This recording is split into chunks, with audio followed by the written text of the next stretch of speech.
إن الحمد لله نحمده ونستعينه ونستغفره ونعوذ بالله من شرور أنفسنا ومن سيئات أعمالنا من يهده الله فلا مضل له ومن يضلل فلا هادي له وأشهد أن لا إله إلا الله وحده لا شريك له وأشهد أن محمدا عبده ورسوله صلى الله عليه وعلى آله وصحبه ومن تبعهم بإحسان إلى يوم الدين ربنا تقبل منا إنك أنت السميع العليم আমাদের আজকে আলোচনার বিষয় হচ্ছে তারবিয়ার 7টি মূলনীতি।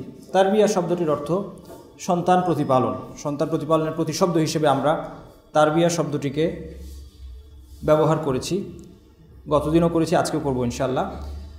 সন্তান প্রতিপালনের বিষয়টি কতগুলো মূলনীতিকে কেন্দ্র করে আবর্তিত হয়। এই মূলনীতিগুলোর বাস্তবায়ন আমাদের প্রত্যেকের ঘরে হওয়া প্রয়োজন। এই মূলনীতিগুলোর মধ্যে আমরা আজকে যে 7টি মূলনীতি বাছাই করেছি সেগুলো হচ্ছে, আপনারা দেখতে পাচ্ছেন, সচেতনতা, পরিবেশ, ইন্টারাকশন, স্বচ্ছতা, ভারসাম্য, সহমর্মিতা এবং সংশোধন প্রক্রিয়া। আজকে যারা নতুন এসেছেন তাদের জন্য আমি বলছি যে আমাদের এই আলোচনা আত-তারবিয়াতুর রাশিদা নামে 6টি বইয়ের একটি সিরিজকে কেন্দ্র করে এই আলোচনা চলছে। বইটি যিনি লিখেছেন তিনি একজন ভাষাবিদ এবং গবেষক, ডক্টর আব্দুল করিম বাক্কার, আল আজহার থেকে পিএইচডি, এবং তিনি বিভিন্ন সৌদি বিশ্ববিদ্যালয়ে অধ্যাপনা করেছেন। তার অনেকগুলো বই আছে তারবিয়ার উপর। তিনি মূলত আরব বিশ্বে একজন সুপরিচিত ব্যক্তিত্ব, যাকে সবাই এক নামে চেনে।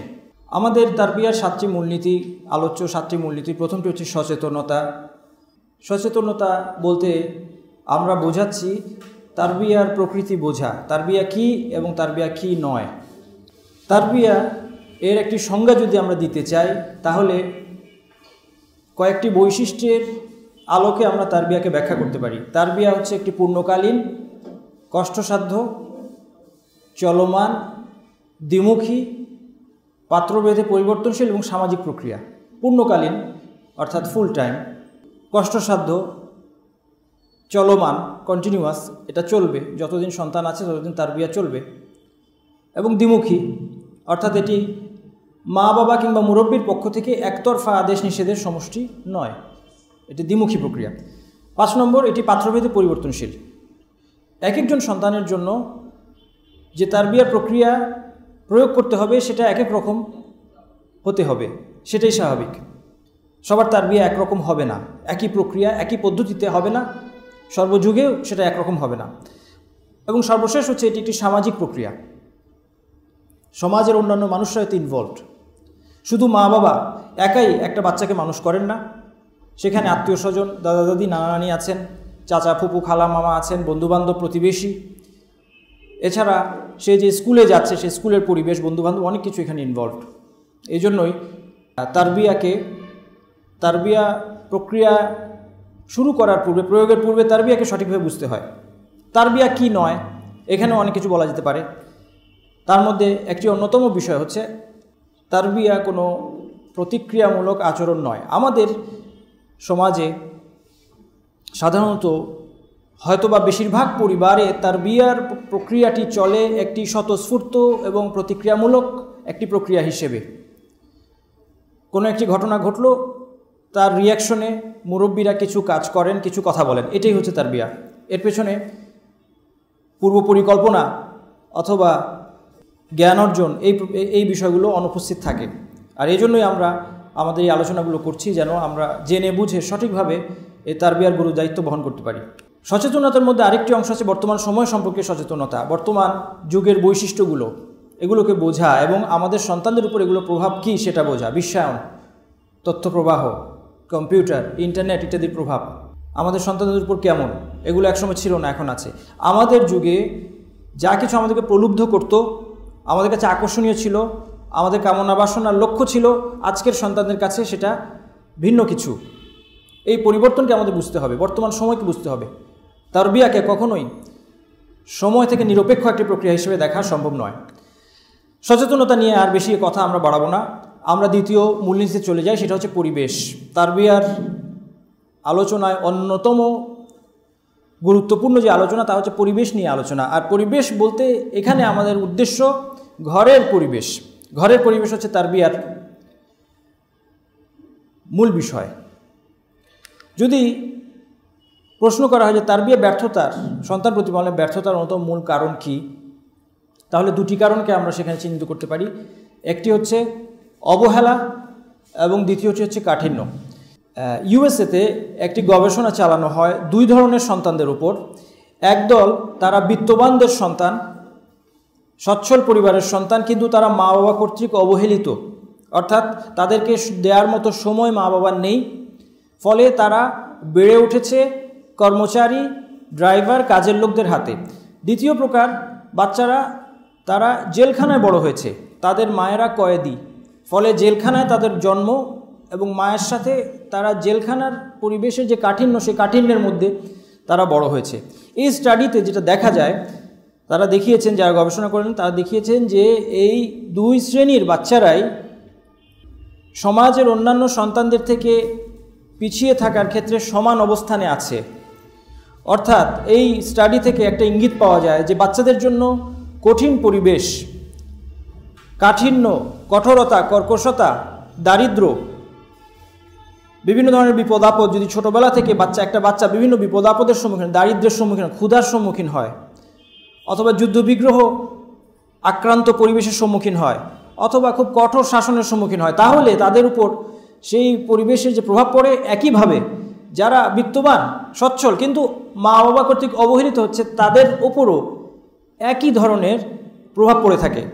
ফলে তারা, এই সন্তানরা অন্যদের তুলনায় পিছিয়ে আছে। অবহেলার বিষয়টিতে একটা জিনিস আমি বলতে চাই, আমি এই কথাটা বারবার রিপিট করি, এর গুরুত্ব আমার কাছে মনে হয় এটা গুরুত্বপূর্ণ। এই জন্য অনেকের হয়তো বিষয়টা আপনার পছন্দ নাও করতে পারেন, তাও আমার বলা দরকার। সেটা হচ্ছে এই যে আজকে অনেক ক্ষেত্রেই, আমি গতদিনও এটা বলেছি, যে বাবার ব্যস্ততার কারণে কেউ 12 ঘন্টা, কেউ 14 ঘন্টা বাসার বাইরে থাকতে হয়। এটাই বর্তমান জীবনযাত্রার ধরন। অনেকে দীর্ঘ সময় দেশের বাইরে থাকেন, সফরে থাকেন তাদের কাজের প্রয়োজনে।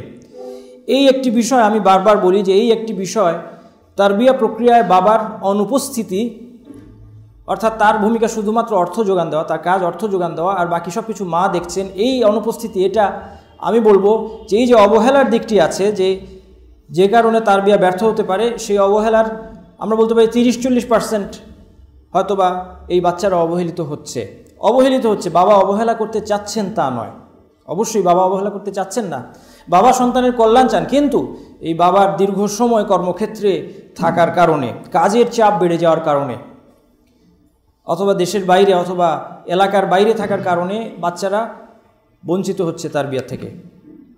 পরিবেশের মধ্যে অন্যতম গুরুত্বপূর্ণ যে কথাটি বলতে হবে প্রথমেই, তা হচ্ছে যে মা এবং বাবা উভয়ের সঠিক মাত্রায় অংশগ্রহণ করতে হবে। মাকে তারবিয়ার কিছু দায়িত্ব যদি বাবা দেন, সেটাও বাবাকে তদারকি করতে হবে, এবং মা যখন সেটা পালন করতে ব্যর্থ হবেন, তখন বাবাকে এগিয়ে আসতে হবে। যেমন উদাহরণস্বরূপ আমি বলতে পারি যে বাচ্চারা কি খাবে। বাচ্চারা সবসময়, আমার মনে হয় এটা আমি আমার বাচ্চাদের মধ্যে দেখেছি, আপনারাও নিশ্চয়ই দেখেছেন, যে বাচ্চারা খাবারের ব্যাপারে তাদের যে অনীহা এবং তাদের পছন্দ মতো খাবার খাওয়ার বিষয়টি, আবদারগুলো তো তারা মায়েদের সাথেই বেশি করে, তাই না?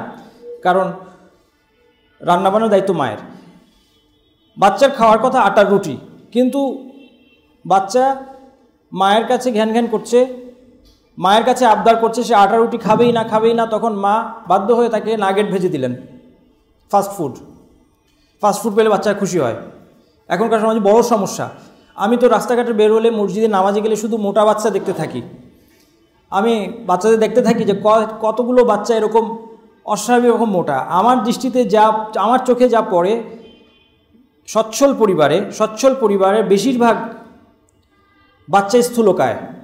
সচ্ছল পরিবারে যারা গরিব, তারা তো খেতেই পায় না, এই জন্য তাদের বাচ্চাগুলো স্বাস্থ্য ভালো আছে, আল্লাহ তাআলা একটা নেয়ামত, আলহামদুলিল্লাহ, সুস্বাস্থ্যের অধিকারী, টিংটিঙা, এটা স্বাভাবিক ছিল।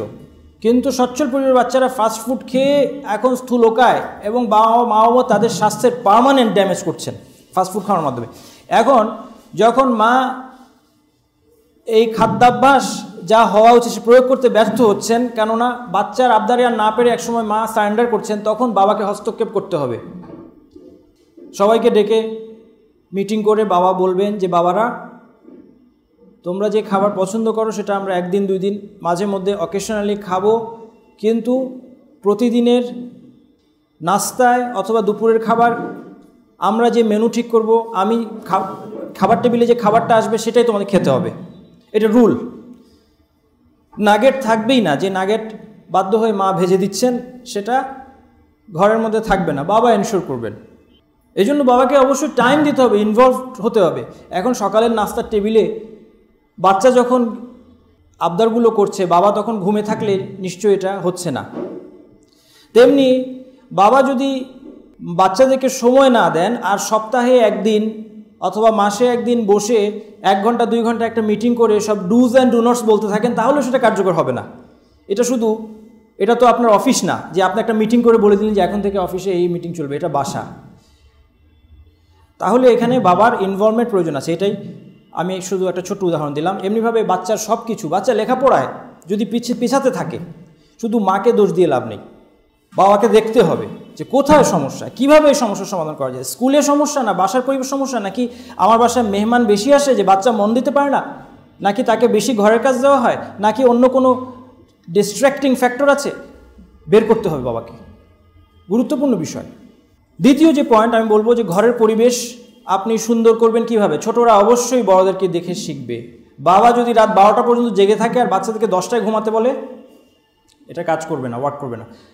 ফজরের সময় বাবার অফিস আছে 10টায়, ফজরের সময় বাবা ঘুমাচ্ছেন আর ছেলেদেরকে তালিম দিচ্ছেন তোমরা ফজর সালাত জামাতের সাথে আদায় করবে, কোনোদিন কাজ হবে না। বাবা ধূমপান করেন, ছেলেদেরকে শেখাচ্ছেন ধূমপান করা ক্ষতিকর, ধূমপান স্বাস্থ্যের জন্য ক্ষতিকর। সিগারেটের প্যাকেটের গায়ে লেখা থাকে না আমাদের দেশে, সংবিধিবদ্ধ সতর্কীকরণ, ধূমপান স্বাস্থ্যের পক্ষে ক্ষতিকর। বাচ্চারা একটা জিনিস মনে রাখবেন, আপনার ওয়াজ, আপনার বক্তৃতা, আপনার সুন্দর সুন্দর কথা বাচ্চাদের উপর এর কোনো প্রভাব নেই। বাচ্চাদের উপর প্রভাব পড়বে আপনার কাজের, আপনার আচরণের, তার সাথে আপনার সম্পর্কের। অতএব ছোটরা বড়দেরকে দেখেই শিখবে। আমরা তারবিয়ার ক্ষেত্রে আমি ফ্র্যাঙ্কলি বলছি, মা বাবা হওয়ার পর, আপনারা এখানে সবাই মা বাবা হননি, অনেকে হয়েছেন, অনেকে হবেন, অনেকে বিয়ে করেননি। মা বাবা হওয়ার পর আপনারা সবাই একটা জিনিস উপলব্ধি করবেন যে তারবিয়ার প্রক্রিয়ার মধ্যে একটা জিনিস আমাদের মনের মধ্যে আসে, এটা হচ্ছে স্বার্থপরতা। আমরা চাই, আমাদের মানসিকতা থাকে যে ঠিক আছে আমরা আমাদের বদ অভ্যাসগুলো আমরা করে যাই, আমরা এতদিন এটাতে অভ্যস্ত, এগুলো আমরা ছাড়বো না, আমরা আমাদের খারাপ কাজগুলোর উপর থাকবো। আমার সন্তান হবে আদর্শ সন্তান, সে একজন বড় আলেম হবে অথবা সে একজন ভালো মানুষ হবে, তারপরে সে হাত তুলে দোয়া করবে রব্বির হামহুমা কামা রাব্বায়ানি সগীরা, আমি বেহেশতে চলে যাব তার দোয়ায়। প্রথম কথা হচ্ছে যে যখন মা বাবা নিজের উপর চাপ প্রয়োগ করতে প্রস্তুত না হন, ততদিন পর্যন্ত সন্তান সুপথে আসবে না। মা বাবাকে নিজেদের উপর চাপ প্রয়োগ করে যেই অভ্যাস তারা সন্তানদের মধ্যে দেখতে চান, আগে নিজের মধ্যে আনতে হবে। যদি মানসিকতা এমন থাকে যে আমি পরিবর্তন হব না, আমার একটা সন্তানের আমল দিয়ে আমি জান্নাতে চলে যাব, সেটা হবে না। ওই পরিবেশ, যেই পরিবেশে বড়রা ইসলাম চর্চা করছে না সঠিকভাবে, সেই পরিবেশে বাচ্চারা ইসলামিক হয়ে বড় হবে না কোনোদিন। হলে সেটা ব্যতিক্রম, হবে না, এটাই স্বাভাবিক। ঘরের পরিবেশ হওয়া উচিত আনন্দঘন, সহজ এবং স্বচ্ছন্দ। বাসাটা কিন্তু আর্মি ক্যাম্প নয়। অনেকের বাসা আবার বিপরীত, কারো কারো বাসা হয়তো বা হোটেলের মতো, কারো কারো বাসা হয়তো আর্মি ক্যাম্পের মতো, দুটাই খারাপ।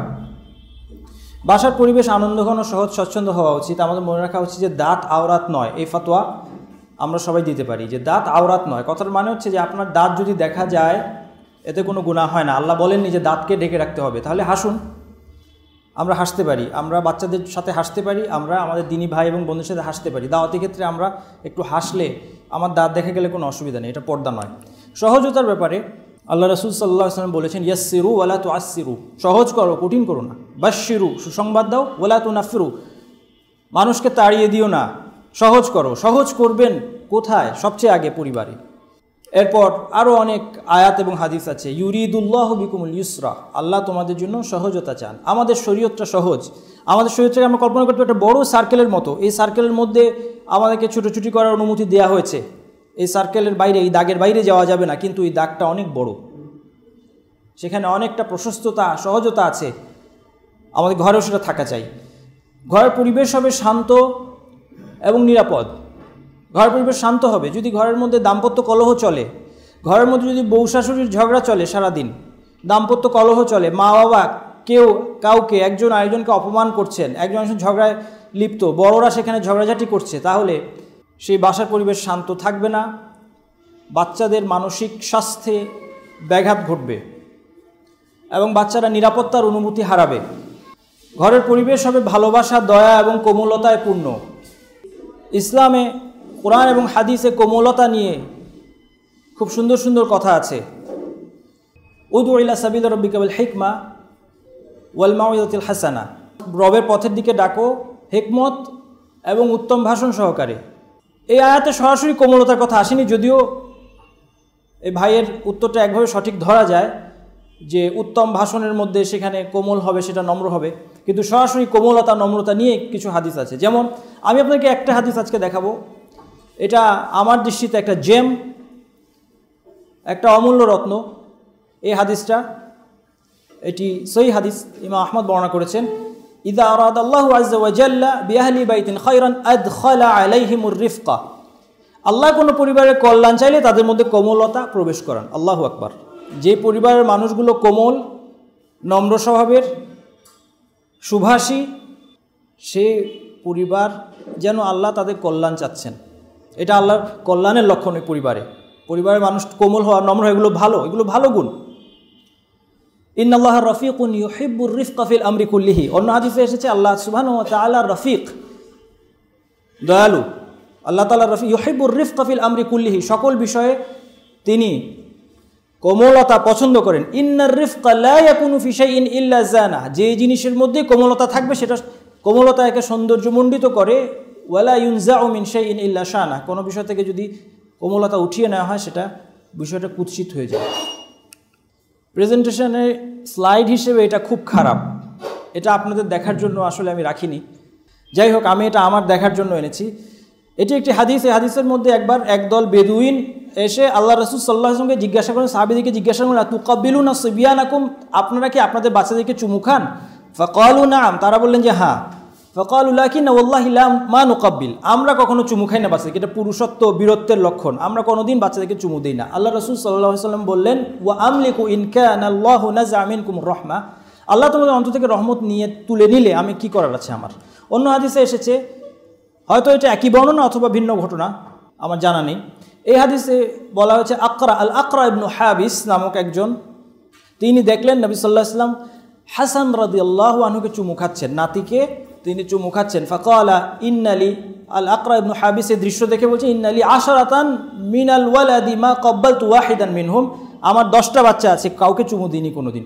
আল্লাহ রাসূল সাল্লাল্লাহু আলাইহি ওয়াসাল্লাম বললেন, ইন্নাহু মান লা ইয়ারহাম লা ইউরহাম, যে দয়া করে না সে দয়া পাবেও না। দেখুন, চুমু না দেওয়াকে আল্লাহ রাসূল সাল্লাল্লাহু আলাইহি ওয়াসাল্লাম, বাচ্চাকে চুমু না খাওয়া, একে তিনি দয়ার অভাব হিসেবে কনসিডার করলেন।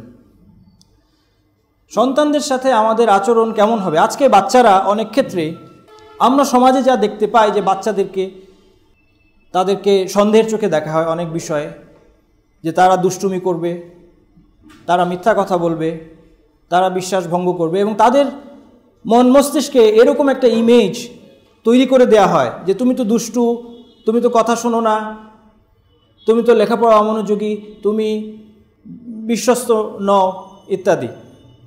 এটা তার জন্য খুব ক্ষতিকর। একটা মানুষকে যদি তার মস্তিষ্কে তার সম্পর্কে একটা নেগেটিভ চিত্র আপনি বারবার আঁকতে থাকেন, তাহলে এক সময় সে নিজেকে সেটাই ভাবতে শুরু করে। এই জন্য বাচ্চাদের সাথে আপনার আচরণের ভিত্তি হবে যে সে বিশ্বস্ত, তার কথা আপনি বিশ্বাস করবেন। কোনো বাচ্চা যদি এসে বলে, কোনো ঘটনা আপনাকে বর্ণনা করে, আপনাকে বিশ্বাস করবেন। সে যদি কোনো কিছু অস্বীকার করে যে আমি এই দোষটা করিনি, সে যদি বলে যে না আমি এটা করিনি, আমি এই গ্লাসটা ভাঙিনি, আমি দেওয়ালে দাগ দেইনি, আপনি তাকে বিশ্বাস করবেন। আপনি বলবেন নিশ্চয়ই তুমি যখন বলেছো নিশ্চয়ই তুমি মিথ্যা বলবে না, আমি তোমাকে বিশ্বাস করি। যখন আপনার কাছে প্রমাণ আসবে সে আসলে করেছে, তখন তাকে স্বীকার করাবেন না কোনোদিন। দেওয়ালের মধ্যে দাগ দেওয়া, দাগ দেখে আপনি লেখার ধরন দেখে তো আপনি বলতে পারছেন যে এটা আপনার কয় বছরের বাচ্চা লিখেছে। এটার জন্য প্রমাণ দরকার নেই, আপনার কাছে প্রমাণ আছে, আপনি দেখে নিশ্চিত। যখন নিশ্চিত তখন তাকে ডাক দেন, আব্দুল্লাহ তুমি কি এটা লিখেছো? এটা করা ঠিক না। কারণ আপনি যখন তাকে হুমকি দিচ্ছেন তুমি কি এটা লিখেছো, সে বুঝতে পারছে যে আমি স্বীকার করি, আমার বাবা আমার উপর অসন্তুষ্ট হবে, মা আমার উপর অসন্তুষ্ট হবে, এবং মা বাবাকে সন্তুষ্ট করতে তখন সে মিথ্যা বলতে উদ্বুদ্ধ হবে। আপনি তাকে ডেকে বলুন যে আব্দুল্লাহ তুমি তো এটা লিখেছো, কিন্তু কাজটা ভালো হয়নি, এরপর আর লিখো না। দেওয়ালে দাগ দিলে দেওয়াল নোংরা হয়, শেষ। পরস্পরের প্রতি শ্রদ্ধাবোধ। আমরা গতদিন একটা কথা বলেছিলাম, আবার মনে করিয়ে দিচ্ছি যে আপনার সন্তান আমার সন্তান, সন্তান হওয়ার আগে সে আমার দিনী ভাই, সন্তানের পূর্বে সে আমার দিনী ভাই। অতএব মুসলিম ভাইয়ের জন্য যে অধিকার সাব্যস্ত, যেটা আমরা ঘরের বাইরের মানুষদের জন্য স্বীকার করি, আমার সন্তানের ক্ষেত্রে সেটা প্রযোজ্য। অতএব তাকে আমি শ্রদ্ধা করব। বড়োদেরকে শ্রদ্ধার কথা বলা হয়, ছোটোদেরকে শ্রদ্ধার কথা কোথায় আসলো? মাল্লাম হাদিসের মধ্যে আপনারা বলতে পারেন যে হাদিসের মধ্যে এসেছে মাল্লাম ইয়ারহাম সাগীরানা ওয়া ইউজিল্লা কাবীরানা ফালাইসা মিন্না, যে আমাদের ছোটোদেরকে রহম করে না, বড়োদেরকে সম্মান করে না, সে আমাদের অন্তর্ভুক্ত নয়। তাহলে ছোটোদেরকে সম্মান করার কথা কোথায় আসলো? ছোটোদেরকে ভালোবাসার কথা আছে, সম্মান কেন করব? ছোটোদের জন্য সম্মানের অধিকার সাব্যস্ত হয়েছে ইসলামের অধিকার দ্বারা। আপনার সন্তান আপনার মুসলিম ভাই, সেই ইসলামের অধিকার দ্বারা তার এহতেরাম, সম্মান পাওয়ার অধিকার সাব্যস্ত হয়েছে। অতএব আপনি তাকে সম্মান দিবেন। আর আজকে যদি আপনি তাকে সম্মান দেন, সম্মান দেওয়া তাকে মানে কি? সন্তানকে সম্মান দেওয়ার অর্থ হচ্ছে আপনি তার কথা মন দিয়ে শুনবেন গুরুত্ব সহকারে। তার যে সমস্ত খুসুসিয়াত আছে, তার ব্যক্তিগত কিছু বিষয় থাকতে পারে যেটা সে চায় না আপনি এই বিষয়ে কথা বলুন, সে চায় না আপনি সেটা দেখুন, আপনি সেটা দেখবেন না। আপনি তার এই অধিকারকে রেসপেক্ট করবেন, তার ব্যক্তিগত বিষয়কে আপনি রেসপেক্ট করবেন, তার লজ্জাকে আপনি রেসপেক্ট করবেন। আমরা বাচ্চাদেরকে লজ্জা দিতে খুব এক্সপার্ট, পটু। ছোটোবেলা থেকে আমি মনে করতে পারি যেই প্রশ্ন আমাকে সবচেয়ে বেশি বিড়ম্বনার মধ্যে ফেলতো বাচ্চা হিসেবে, আপনারাও জানেন, আপনাদেরকেও করা হয়েছে এবং আপনারাও বাচ্চাদেরকে এটা করছেন এখন, প্রশ্ন যে তুমি কি মাকে বেশি ভালোবাসো না বাবাকে বেশি ভালোবাসো? এটা কোনো বাচ্চা কোনোদিন বলতে চায় না। অবশ্যই সে উত্তর দেয় আমি দুজনকেই ভালোবাসি। সে কখনোই বলতে চাইবে না যে আমি খুব স্মার্ট না হলে, খুব স্পষ্টবাদী, স্পষ্টবক্তা, এই ধরনের বৈশিষ্ট্য বাচ্চাদের মধ্যে কম থাকে স্বাভাবিক। বেশিরভাগ বাচ্চা বলবে আমি দুজনকে সমান ভালোবাসি। এটা তাকে এক ধরনের বিড়ম্বনায় ফেলা। এই ধরনের কাজগুলো আমাদের করা উচিত না, তাকে রেসপেক্ট করা উচিত। কোনো বিষয় সে পছন্দ করছে না, আপনি আলোচনা করেন। আপনি খাওয়ার টেবিলে অনেক ছোট বাচ্চা তার একটা ঘটনা আপনি আলোচনা করছেন, সে একটা মজার কাজ করেছে, আপনাদের জন্য হয়তো সেটা নির্মল আনন্দের বিষয়, কিন্তু সে না করছে যে এটা বলো না। এরকম হয়নি? এরকম হয়েছে। আপনার উচিত তাকে রেসপেক্ট করা, যে সে যেহেতু চাচ্ছে না তার বিষয়টা বলা হোক, এটা আমরা আলাপ না করি। আজকে যদি আমাদের সন্তানদেরকে আমরা রেসপেক্ট দিতাম, তাহলে সমাজ সেটা ওই সুদে আসলে, যেটাকে বলা হয় সুদ হারাম, কিন্তু বলছি বোঝানোর জন্য যে সুদে আসলে সেটা সমাজ ফেরত পেত একদিন। এই সমাজ ওই বাচ্চার কাছ থেকে সেই রেসপেক্ট পেত।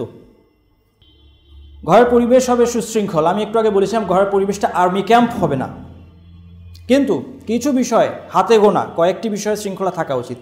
এর একটা প্রস্তাবনা হতে পারে এরকম, যেমন ঘুম থেকে ওঠার সময় সকলে ফজরের সালাতের সময় ঘুম থেকে উঠে যান। খাওয়ার সময় সবাই কখন খেতে বসবে, খাওয়ার মেনু কী হবে, দুপুরে বিশ্রাম কখন নেবে, সালাত কখন আদায় করবে নিয়মিত, বিনোদনের সময় খেলবে, কখন খেলবে, কি পরিমাণ খেলবে, এগুলো ডিফাইন্ড থাকবে সবার জন্য। ঘুম থেকে ওঠার সময়টা শুধু বাচ্চাদের জন্য না, সবার জন্য। ঘুমাতে যাওয়ার সময় শুধু বাচ্চাদের জন্য, সবার জন্য। বড়রাও শুয়ে পড়বে, যদি 10টা হয় 10টার সময় বড়রা শুয়ে পড়বে, ঘরের সব লাইট বন্ধ, ফজরের সময় সবাই জেগে উঠবে। খেলার সময় নির্দিষ্ট করে দেবেন, ঘরের বাইরে কখন যাবে, মাঠে কখন খেলতে যাবে নির্দিষ্ট করে দেন। গল্পের বই কতক্ষণ পড়বে, কম্পিউটারে যদি কিছু করে কতক্ষণ, আধা ঘন্টা, কয়টা, 8টা থেকে 8:30, ডিফাইন্ড। যখন এটা সুনির্দিষ্ট হয়, ডিফাইন্ড থাকে, তখন তারা সহজে মানবে। সন্ধ্যার পর পড়তে বসবে, আত্মীয়স্বজনের সাথে সাক্ষাৎ করবে, রাতে ঘুমাতে যাবে ইত্যাদি, এবং আরও প্রত্যেকে তার পরিবার অনুযায়ী এটা পরিবর্তন করতে পারেন। এই ধরনের একটা শৃঙ্খলা থাকা উচিত। এরপর বিষয় হচ্ছে আশাবাদ, অপটিমিজম নিয়ে ইসলাম কী বলে আপনার থেকে শুনি। ওয়ালা তাহিনু ওয়ালা তাহজানু ওয়া আনতুমুল আ'লাউনা ইন কুনতুম মুমিনিন। তোমরা দুঃখ করো না, তোমরা মনোবল হারিও না, তোমরা দুঃখ পেও না, তোমরা যদি মুমিন হও তোমরা বিজয়ী হবে। ইযা সাআলতুমুল্লাহা আল জান্নাতা ফাসআলুহুল ফিরদাউস। জান্নাত চাইলে ফিরদাউস চাও। আচ্ছা, আমি দু একটা দিই। আল্লাহর রহমত থেকে নিয়ে আসো না, আশার আয়াত আল্লাহর রহমত থেকে নিয়ে আসো না। 2 জায়গায় আছে আল কোরআনে, লা তাকনাতু মির রাহমাতিল্লাহ ওয়া লা তাইয়াসু মির রাহিল্লাহ। এই 2টা আয়াতের অর্থ একই, আল্লাহর রহমত থেকে নিরাশ হও না। এই 2টা আয়াতের কনটেক্সটে একটা সুন্দর পার্থক্য আছে। এখানে প্রথম আয়াতটি এসেছে আখিরাত প্রসঙ্গে, আল্লাহর ক্ষমা লাভ প্রসঙ্গে এসেছে। যারা ইয়া ইবাদিয়াল্লাযীনা আসরাফু আলা কুল ইয়া ইবাদিয়াল্লাযীনা আসরাফু আলা আনফুসিহিম লা তাকনাতু মির রাহমাতিল্লাহ। যারা নিজেদের উপর অনেক জুলুম করেছো, অনেক পাপ কাজ তোমরা করেছো তোমাদের মধ্যে যারা, তাদেরকে বলুন হে নবী লা তাকনাতু মির রাহমাতিল্লাহ, আল্লাহর রহমত থেকে নিরাশ হয় না। ইন্নাল্লাহা ইয়াগফিরুয যুনুবা জামিআন, আল্লাহ সমস্ত অপরাধ ক্ষমা করে দেন যে তওবা করে তাকে। এখানে আখিরাতের ব্যাপারে হতাশ হতে নিষেধ করা হচ্ছে। কিন্তু দ্বিতীয় আয়াতটি ইয়াকুব আলাইহিস সালাম তার ছেলেদেরকে পাঠাচ্ছেন। ইউসুফ হারিয়েছে অনেক বছর আগে এবং সাম্প্রতিক সময়ে ইউসুফ কোথায় তিনি জানেন না। সাম্প্রতিক সময়ে তার আরও 2 ছেলে তারা মিশরে গিয়ে সেখানে রয়ে গিয়েছে, একজন আটকা পড়ে আছে, একজন আর দেশে ফিরে আসেনি। তখন তিনি তার সন্তানদেরকে বলছেন, ইয়া বানি ইয়াযহাবু ফাতাহাসসাসু মিন ইউসুফ ওয়া আখি, তোমরা যাও, ছেলেদেরকে বলছেন তোমরা যাও, তোমরা সেখানে ইউসুফ এবং তার ভাইয়ের খোঁজ করো। দেখুন ইয়াকুব আলাইহিস সালাম তার কত আশাবাদ, তার কত আশা যে সে ভাইদের খোঁজ করো। সাধারণভাবে এই অবস্থায় কোনো বাবা ইউসুফকে ফিরে পাওয়ার আশা কিন্তু করার কথা না। আর রিসেন্টলি যারা হারিয়েছে তাদেরকে খোঁজ করা যেতে পারে, কিন্তু তিনি শুরু করেছেন ইউসুফকে দিয়ে। তিনি বলছেন ইউসুফ আর তার ভাইয়ের খোঁজ করো, এখনও ইউসুফকে খোঁজো। ওয়ালা তাইয়াসু মির রাউহিল্লাহ, আল্লাহর রহমত থেকে তোমরা নিরাশ হও না। ওদেরকে খুঁজে পাওয়ার ব্যাপারে আল্লাহর রহমত থেকে নিরাশ হও না। ইন্নাহু লা ইয়াইয়াসু মির রাউহিল্লাহি ইল্লাল কওমুল কাফিরুন, একমাত্র কাফের সম্প্রদায় তারাই আল্লাহর রহমত থেকে নিরাশ হয়। অতএব এই প্রথমটা আখিরাত, দ্বিতীয়টা দুনিয়াবি। তাহলে এই 2 আয়াত মিলে আল্লাহ আমাদেরকে বলছেন আখিরাত এবং দুনিয়া কোনো বিষয়ে কখনো আল্লাহর রহমত থেকে তোমরা নিরাশ হও না। পরের আয়াতটি এটিও সূরা ইউসুফের মধ্যে আছে। এখানে হচ্ছে যখন ইউসুফকে পাওয়া গেল এবং সমস্ত ঘটনা প্রকাশ পেল, ইউসুফ আলাইহিস সালামের ভাইয়েরা ষড়যন্ত্র করে তাকে বাবার থেকে সরিয়ে দিয়েছিল এবং অত্যন্ত গর্হিত একটি কাজ তারা করেছে। তারপরেও ভাইয়েরা অনুতপ্ত হয়ে বাবাকে এসে বলছে, ইয়া আবানা ইস্তাগফির লানা যুনুবানা ইন্না কুন্না খাতিন, আমাদের জন্য আল্লাহর কাছে আপনি ক্ষমা প্রার্থনা করুন। তখন তার বাবা কিন্তু তাদেরকে হতাশ করেননি যে তোমরা এত বড় একটা অপরাধ, আমরা বলে থাকি অনেক সময় আমি আপনাকে কখনো ক্ষমা করব না, আমি তোমাকে কখনো ক্ষমা করব না। তার বাবার সাথে সাথে বললেন সাউফা আস্তাগফিরু লাকুম রাব্বি, আমি খুব শীঘ্রই তোমাদের জন্য আল্লাহর কাছে ক্ষমা প্রার্থনা করব। মুফাসসিরগণ বলেছেন যে এখানে শীঘ্রই বলতে তিনি বুঝিয়েছেন যে তাহাজ্জুদের সময় আমি আল্লাহর কাছে দোয়া করব তোমাদের জন্য। ইন্নাহু হুয়াল গাফুরুর রহিম, তিনি ক্ষমাশীল এবং দয়ালু। বাবা তাদেরকে নিরাশ করেনি, ছেলেদেরকে। খুব খারাপ কাজ তারা করেছে, অনেক গর্হিত কাজ তারা করেছে, কিন্তু তারা ফিরে এসেছে, বাবা তাদেরকে ক্ষমা করে দিচ্ছেন এবং আল্লাহ তাআলার কাছে দোয়া করছেন তাদের জন্য। আল্লাহ সুবহানাহু ওয়া তাআলা যেই আয়াতে আত্মহত্যা করতে নিষেধ করেছেন, ওয়ালা তাকতুলু আনফুসাকুম, এই আয়াতে আল্লাহ সুবহানাহু ওয়া তাআলা তার যে গুণবাচক নামটি যুক্ত করেছেন সেটা কি লেখা আছে, পড়তে পারলে এটা পড়তে পারলে বলতে, ইন্নাল্লাহা কানা বিকুম রাহিমা, তোমরা আত্মহত্যা করো না। কারণ মানুষ আত্মহত্যা করে হচ্ছে হতাশা থেকে। আল্লাহ বলছেন তোমরা আত্মহত্যা করো না, ইন্নাল্লাহা কানা বিকুম রাহিমা, আল্লাহ তাআলা তোমাদের প্রতি দয়ালু। অতএব হতাশা থেকে তুমি নিজেকে ধ্বংস করে দিও না, আত্মহত্যা করো না। ফাইন্না মাআল উসরি ইউসরা, ইন্না মাআল উসরি ইউসরা, কাঠিন্যের পরেই আছে সহজতা। 2 বার বলেছেন আল্লাহ তাআলা, এটা সূরা আশ-শারহে। নবী সাল্লাল্লাহু আলাইহি ওয়াসাল্লাম বলেছেন ইউজিবুনি আল ফাআল, ফাআল আমাকে চমৎকৃত করে। ফাআল কি, ওয়ামাল ফাআল জিজ্ঞেস করা হলো, ক্বালা কালিমাতুন তাইয়্যিবা, উত্তম কথা, এমন কথা যেটা শুনলে আশাবাদ জাগ্রত হয়, আশাবাদী হয়ে ওঠে, সেটাই হচ্ছে ফাআল। ফাআলের একটা উদাহরণ অপটিমিজম, এটা আল্লাহ রাসূল পছন্দ করেছেন। এই সব কথার পর আরেকটা জিনিস বলা যায় যে কেন আশাবাদ ইসলামে এবং ইতিবাচক দৃষ্টিভঙ্গি ইসলামে প্রশংসিত, এর একটা মূল কারণ আছে। কারণ এটা আসলে আল্লাহ তাআলার সাথে আমাদের সম্পর্কের ক্ষেত্রে একটা বিশেষ কোয়ালিটিকে ইঙ্গিত করে এই আশাবাদ। যে জন্য আল্লাহ তাআলা আশাবাদ পছন্দ করেন সেটা কি, সেটা হচ্ছে হুসনুল যান্নি বিল্লাহ, আল্লাহ সম্পর্কে উত্তম ধারণা পোষণ করা। এটা একটা গুরুত্বপূর্ণ বৈশিষ্ট্য, এটা মুসলিমদের মধ্যে থাকা উচিত। আল্লাহ তাআলা বলছেন আনা ইনদা যান্নি আবদি বি, আমার বান্দা আমাকে যেমন ধারণা করে সে আমাকে সেভাবেই পাবে। আমার বান্দা আমাকে যদি ক্ষমাশীল, সে যদি আশা করে সে আমার ক্ষমা পাবে, তাহলে সে আমার ক্ষমা পাবে। সে যদি আশা করে যে হ্যাঁ তার বিপদ আমি দূর করব, সে আমাকে বিপদ দূরকারী হিসেবে পাবে। অতএব এটি প্রশংসনীয়, হুসনুল যান্নি বিল্লাহ, আল্লাহ সম্পর্কে সবসময় ভালো ধারণা আমাদের পোষণ করা উচিত। ঘরের পরিবেশ তাহলে হবে, যে কথা নিয়ে এতগুলো কথা বলা হলো, ঘরের পরিবেশ হবে আশাবাদী এবং ইতিবাচক। আপনার বাচ্চা যদি কোনো পরীক্ষায় ফেল করে বসে, তাকে নিন্দা করবেন না, তাকে আশা দিন যে না ইনশাল্লাহ তুমি চেষ্টা করলে পারবে, এবার খারাপ হয়েছে পরের বার পারবে। অন্যদের তুলনায় সে যদি খারাপ করে তাকে নেতিবাচক তুলনা করবেন না যে দেখো তোমার বন্ধু কত ভালো করছে তুমি পারছো না, নেতিবাচক তুলনা না, তাকে আশা দিন যে তোমার বন্ধু যদি পারে ইনশাল্লাহ তুমিও পারবে। ঘরের পরিবেশ হবে গীবত, নিন্দা, সমালোচনা মুক্ত এবং নসিহতের চর্চা আমাদের ঘরে থাকা দরকার, সেটা শুরু করতে হবে আমাদের বড়দেরকে দিয়ে। আমরা ছোটদেরকে শেখাবো যে তোমরা আমাদেরকে নসিহত করো, তোমরা আমাদেরকে উপদেশ দাও। তারা যদি আমাদের মধ্যে কোনো দোষ দেখতে পায়, তারা যেন আমাদেরকে ধরিয়ে দেয়, সেই উৎসাহ আমরা তাদেরকে দেই এবং আমরা রেগে না যাই। আমরা যদি আশা করি ছোটরা আমাদের নসিহত শুনবে, তাহলে আমাদেরকেও নসিহত নেওয়ার মতো প্রশস্ত মন মানসিকতা আমাদেরও থাকা উচিত। নসিহতের ক্ষেত্রে আমাদের যে সমস্যা হয় সেটাও বলে দেওয়া ভালো। নসিহতে আমাদের দুইটা ভুল হয়। 1 নম্বর জ্ঞান ছাড়া নসিহত করা, 2 নম্বর আদব ছাড়া নসিহত করা। জ্ঞান ছাড়া নসিহতের ক্ষেত্রেও দুইটা ভুল দেখা যায়। একটা হচ্ছে শরীয়তের জ্ঞান না থাকা। কোনো একটা বিষয়ে আপনি হয়তো কোথাও একটা ফতোয়া শুনলেন, এই বিষয়ে বিস্তারিত অধ্যয়ন না করে আপনি নসিহত করতে শুরু করলেন, এটা ঠিক না। জেনে বুঝে নসিহত করতে হবে, বিষয়টা জ্ঞান থাকতে হবে। দ্বিতীয়ত, শরীয়তের জ্ঞান ছাড়াও যে ব্যক্তিকে নসিহত করছেন তার অবস্থা সম্পর্কে জানতে হবে। একজন লোক রমাদান মাসে সকালবেলা দিনের বেলা পানাহার করছে, তাকে আগেই আপনি ধমক দিলে চলবে না। আপনাকে আগে দেখতে হবে সে কি মুসাফির কিনা, সে কি অসুস্থ কিনা, তার পানাহার করার কোনো অনুমতি আছে কিনা, জেনে বুঝে তারপর তাকে আপনার নসিহত করতে হবে, তার অবস্থাটা জানতে হবে। দ্বিতীয় যে ভুলটা হয় সেটা হচ্ছে আদব ছাড়া নসিহত করা, কঠোরভাবে নসিহত করা, কর্কশ ভাষায় অথবা নিজের মনের ঝাল মেটানোর জন্য নসিহত করা, এগুলো অন্যায়, অনুচিত। এই জন্য আমরা বাচ্চাদেরকে শেখাবো যে অবশ্যই তুমি আমাকে যে ভুল ধরে দিয়েছো সেটা একটি প্রশংসনীয় গুণ, এজন্য জাযাক আল্লাহ বলবো, তাকে থ্যাঙ্কস জানাবো, আমি ধন্যবাদ দিব এবং উৎসাহ দিব।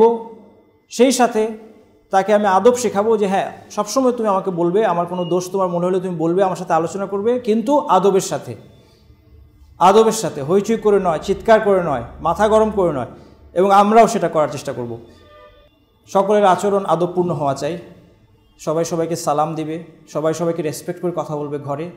লেখাপড়ার ব্যস্ততা সঠিকভাবে, বর্তমানে লেখাপড়ার ব্যাপারে খুব বেশি সিরিয়াস মা বাবা অনেকখানে। আমাদের এলাকা, আমি যে এলাকায় থাকি, এলাকাটা প্রাইভেট টিউটরদের এলাকা। সারাদিনই সেখানে ছাত্রছাত্রী দেখতে পাওয়া যায় রাস্তাঘাটে সবখানে। তো বর্তমানে বাচ্চাদেরকে এই লেখাপড়া নিয়ে বড় নির্যাতন করা হয়। তারা সারাদিন স্কুল করার পর একটা বাচ্চা যদি দুপুরে বাসায় এসে আবার প্রাইভেট টিউটরের কাছে দৌড়াতে হয়, এর চেয়ে অমানবিক কিছু নাই। এটা খুবই অমানবিক। এর পরিবর্তন হওয়া দরকার, যেভাবে যে কারণেই হোক। এটা কেন হবে? সারাদিন স্কুল করার পর সে ফিরে এসে আবার প্রাইভেট টিউটরের কাছে যাবে, রাত্রেও পড়বে, সন্ধ্যা বিকালেও পড়বে, মানে এক পড়া শেষ করার পুরস্কার হচ্ছে পরের পড়া। এতে তো ওই পড়ার প্রতি কোনো উৎসাহ আর কোনোদিনও তার থাকার কথা না। মা বাবা যারা এই কাজটা করছে তাদেরকে আমি বলতে চাই, আপনি সবার আগে আর সব কিছু, আর কত রকম ক্ষতি তার করছেন সেটা বাদ দিলেও প্রথম ক্ষতি করছেন তার মেধার ক্ষতি করছেন, তার মেধা নষ্ট হয়ে যাবে। অতএব লেখাপড়ার ব্যস্ততা সঠিক মাত্রায় হতে হবে। খেলাধুলা এবং বিনোদনের ব্যবস্থা থাকতে হবে। খেলাধুলা বলতে আমি বুঝাচ্ছি মূলত শারীরিক খেলাধুলা। আজকে বাচ্চাদের যে অফুরন্ত প্রাণ শক্তি, সেটা প্রয়োগ করার জন্য দৌড়ঝাঁপ ছুটোছুটি করার জায়গা যদি আপনি না দিতে পারেন, সেই প্রাণ শক্তি সে ধ্বংসাত্মক কাজে ব্যবহার করবে। আপনি তো শুধু কমপ্লেন করছেন যে আমার বাচ্চাটা এত চঞ্চল, ঘরের সব কিছু ভেঙে ফেলে, এক মুহূর্ত স্থির হয়ে বসে না, এবং অতি চাঞ্চল্য একটা সমস্যা, কারোর জন্য এটা রোগ হতে পারে, কিন্তু বেশিরভাগ ক্ষেত্রে হয়তোবা এটা তার স্বাভাবিক চাঞ্চল্য। খেলার মাঠ পায় না, দৌড়ঝাঁপ করার জায়গা পায় না, ঘরের মধ্যে সারাদিন বসে আছে। আপনি তাকে কম্পিউটার দিয়ে, টিভি দিয়ে, বই দিয়ে বসিয়ে রাখার চেষ্টা করছেন, আরও বিভিন্ন খেলনা দিয়ে চার দেয়ালের মধ্যে তাকে বসিয়ে রেখেছেন। এই জন্যই সে এখানে তার প্রাণশক্তি প্রয়োগ করছে ধ্বংসাত্মক কাজে। এখন ঢাকা শহরের মতো জায়গায় খেলাধুলার ব্যবস্থা কোথায় করব, মাঠ কোথায়, নিরাপদ রাস্তাঘাট কোথায়, এই সব কিছুর জবাব আমি দেব না। আমি বলবো যে ব্যবস্থা করতে হবে।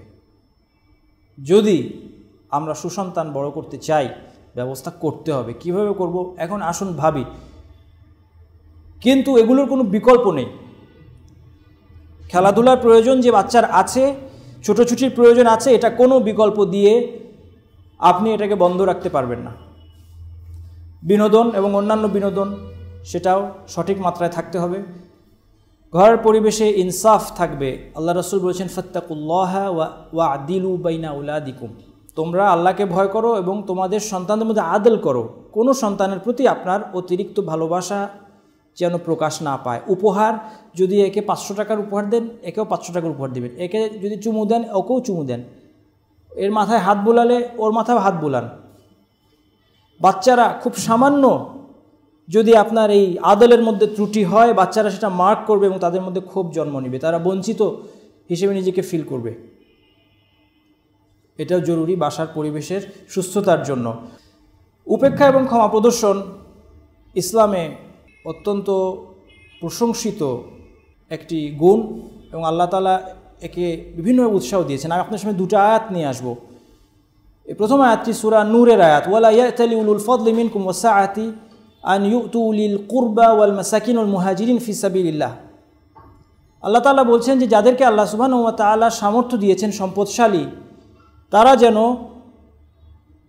নিকটাত্মীয় মিসকিন এবং মুহাজির হিজরতকারী তাদেরকে দান করার ব্যাপারে হলফ না করে।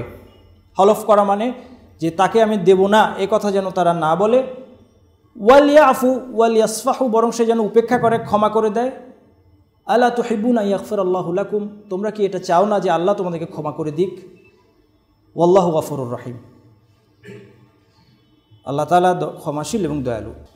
আয়েশা রাদিয়াল্লাহু আনহার নামে যখন ব্যভিচারের অপবাদ দেওয়া হলো, যেটা আল্লাহ সুবহানাহু ওয়া তাআলা কোরআনে আয়াত নাজিলের মাধ্যমে খণ্ডন করেছিলেন, সেই ঘটনায় মুনাফিকরা এই ঘটনাগুলো বর্ণনা করছিল, এই কথাগুলো, এই মন্দ কথাগুলো ছড়িয়েছিল। সেখানে একজন মুহাজির, ওনার নাম হচ্ছে মিসতাহ রাদিয়াল্লাহু আনহু, একজন সাহাবী, তিনিও এতে জড়িত হয়ে পড়েছিলেন। তিনিও কিছু এই গুজবগুলো ছড়িয়েছিলেন। ফলে এই ঘটনার পর আবু বকর রাদিয়াল্লাহু আনহু, এই মিসতাহ আবু বকর রাদিয়াল্লাহু আনহুর আত্মীয় ছিলেন, তিনি তাকে দান করতেন। আবু বকর রাদিয়াল্লাহু আনহু তাকে দান করতেন, টাকা পয়সা দিতেন, তিনি দরিদ্র ছিলেন। এই ঘটনার পর তিনি বললেন যে আমি আর মিসতাহকে টাকা পয়সা দেব না।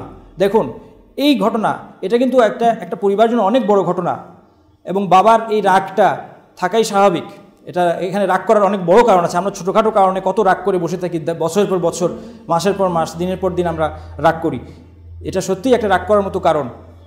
এবং তিনি রাগ করে, এমন না যে তার প্রতি কোনো ফরজ কর্তব্য করতে তিনি অস্বীকার করেন, তিনি বলছেন যে আমি তাকে যে দান খয়রাত করতাম, এটা নফল একটা ইবাদত ছিল, এই কাজটা আমি করব না, এতটুকু। কিন্তু আল্লাহ তাআলা এই জায়গাতেও তাকে আরও উত্তম আদর্শের দিকে উদ্বুদ্ধ করে আয়াত নাজিল করলেন যে তুমি একথা বলো না, তোমরা একথা বলো না।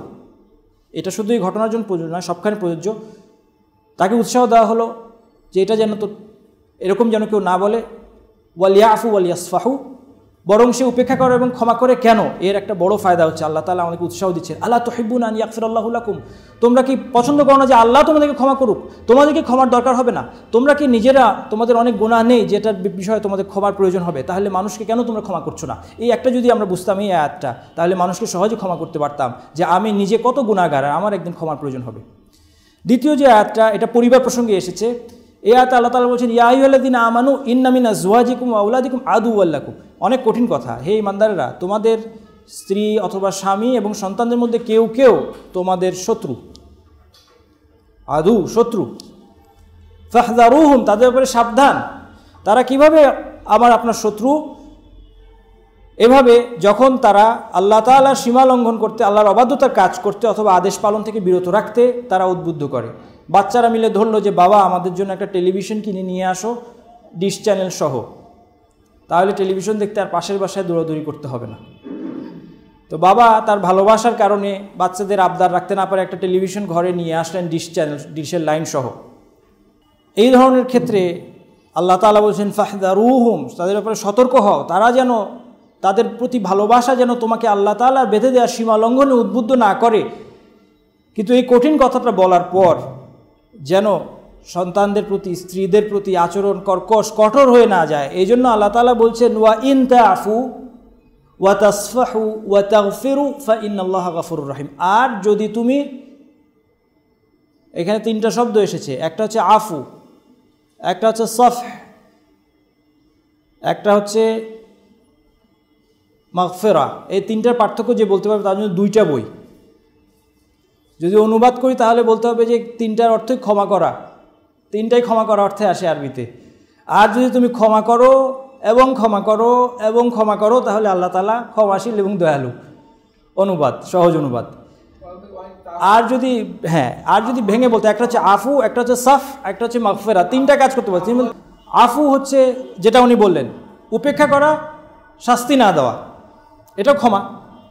তার সাথে যখন সাফ শব্দটি আসে, এর দ্বারা বোঝা যায় অন্তরেও কোনো বিদ্বেষ না রাখা। আমি ক্ষমা করে দিলাম, শাস্তি দিলাম না, আর মন থেকেও ভুলে গেলাম। আর বাকি কি থাকে? এরপর আর কি বাকি আছে? মাগফিরা। হ্যাঁ বলেন, দোয়া না? মাগফিরার অর্থ দোয়া না, কোনোভাবেই দোয়া হয় না, ধারে কাছেও না। মাগফিরার অর্থ দোয়া কখনোই হয় না। মাগফিরা যেটা ক্ষমা বলি আমরা, মাগফিরাত বলি আমরা বাংলায়। এই মাগফিরা শব্দটি এসেছে আরবি মিগফার শব্দ থেকে। মিগফার মানে কি? মিগফার মানে হচ্ছে হেলমেট। আরবরা আগে যুদ্ধের সময় বর্ম পরতো মাথাকে আঘাত থেকে বাঁচানোর জন্য, এটাকে বলা হতো মিগফার। এই মিগফার থেকে এসেছে মাগফিরা। মিগফারের কাজ হচ্ছে মাথাকে ঢেকে রাখা। তাহলে যখন আপনি তাকে শাস্তি দিলেন না, মন থেকেও বিদ্বেষ দূর করে দিলেন, আর তার দোষটাকে ঢেকেও ফেললেন, মানুষকে জানতেও দিলেন না, এইটা হচ্ছে মাগফিরা। তাহলে আল্লাহ সুবহানাহু ওয়া তাআলা এই পরিবারের মধ্যে কি পরিমাণ ক্ষমা এবং উপেক্ষার উৎসাহ দিচ্ছেন। এবং সেই জায়গায় যখন এই স্ত্রী সন্তান অনেক ক্ষেত্রে, অথবা স্বামীও হতে পারে, অনেক ক্ষেত্রে একটা মানুষকে আল্লাহ তাআলা সীমা লঙ্ঘনে উদ্বুদ্ধ করে, সেই অবস্থাতেও আল্লাহ এইভাবে তাদেরকে ক্ষমা করতে বলছেন। এবং এই ক্ষমা করতে উৎসাহ দেওয়ার জন্য বলছে, ফাইন্না, তোমরা যদি এটা করো, ইনতা আফু ওয়া তাসফাহু ওয়া তাগফিরু, তোমরা যদি তাকে ক্ষমা করে দাও এবং ভুলে যাও এবং তার দোষ ঢেকে রাখো, ফাইন্নাল্লাহ গাফুরুর রহিম, তবে মনে রেখো আল্লাহ তাআলাও ক্ষমাশীল এবং দয়ালু। এর মধ্যে ইঙ্গিত দেওয়া আছে কিয়ামতের দিন তোমার সাথে আল্লাহ তাআলা একই আচরণ করবেন, এবং বরং এর চেয়ে আরও উত্তম আচরণ করবেন। ছোটরা বিভিন্ন কারণে এবং পরিস্থিতিতে ভুল করতে পারে, এটা বোঝার চেষ্টা করতে হবে যে কোন কারণে ছোটরা ভুল করছে। আপনার সন্তানকে ভালো ছাত্র হিসেবে গড়ে তুলবেন কীভাবে, এই বিষয়েও একটা লেকচার হওয়া দরকার।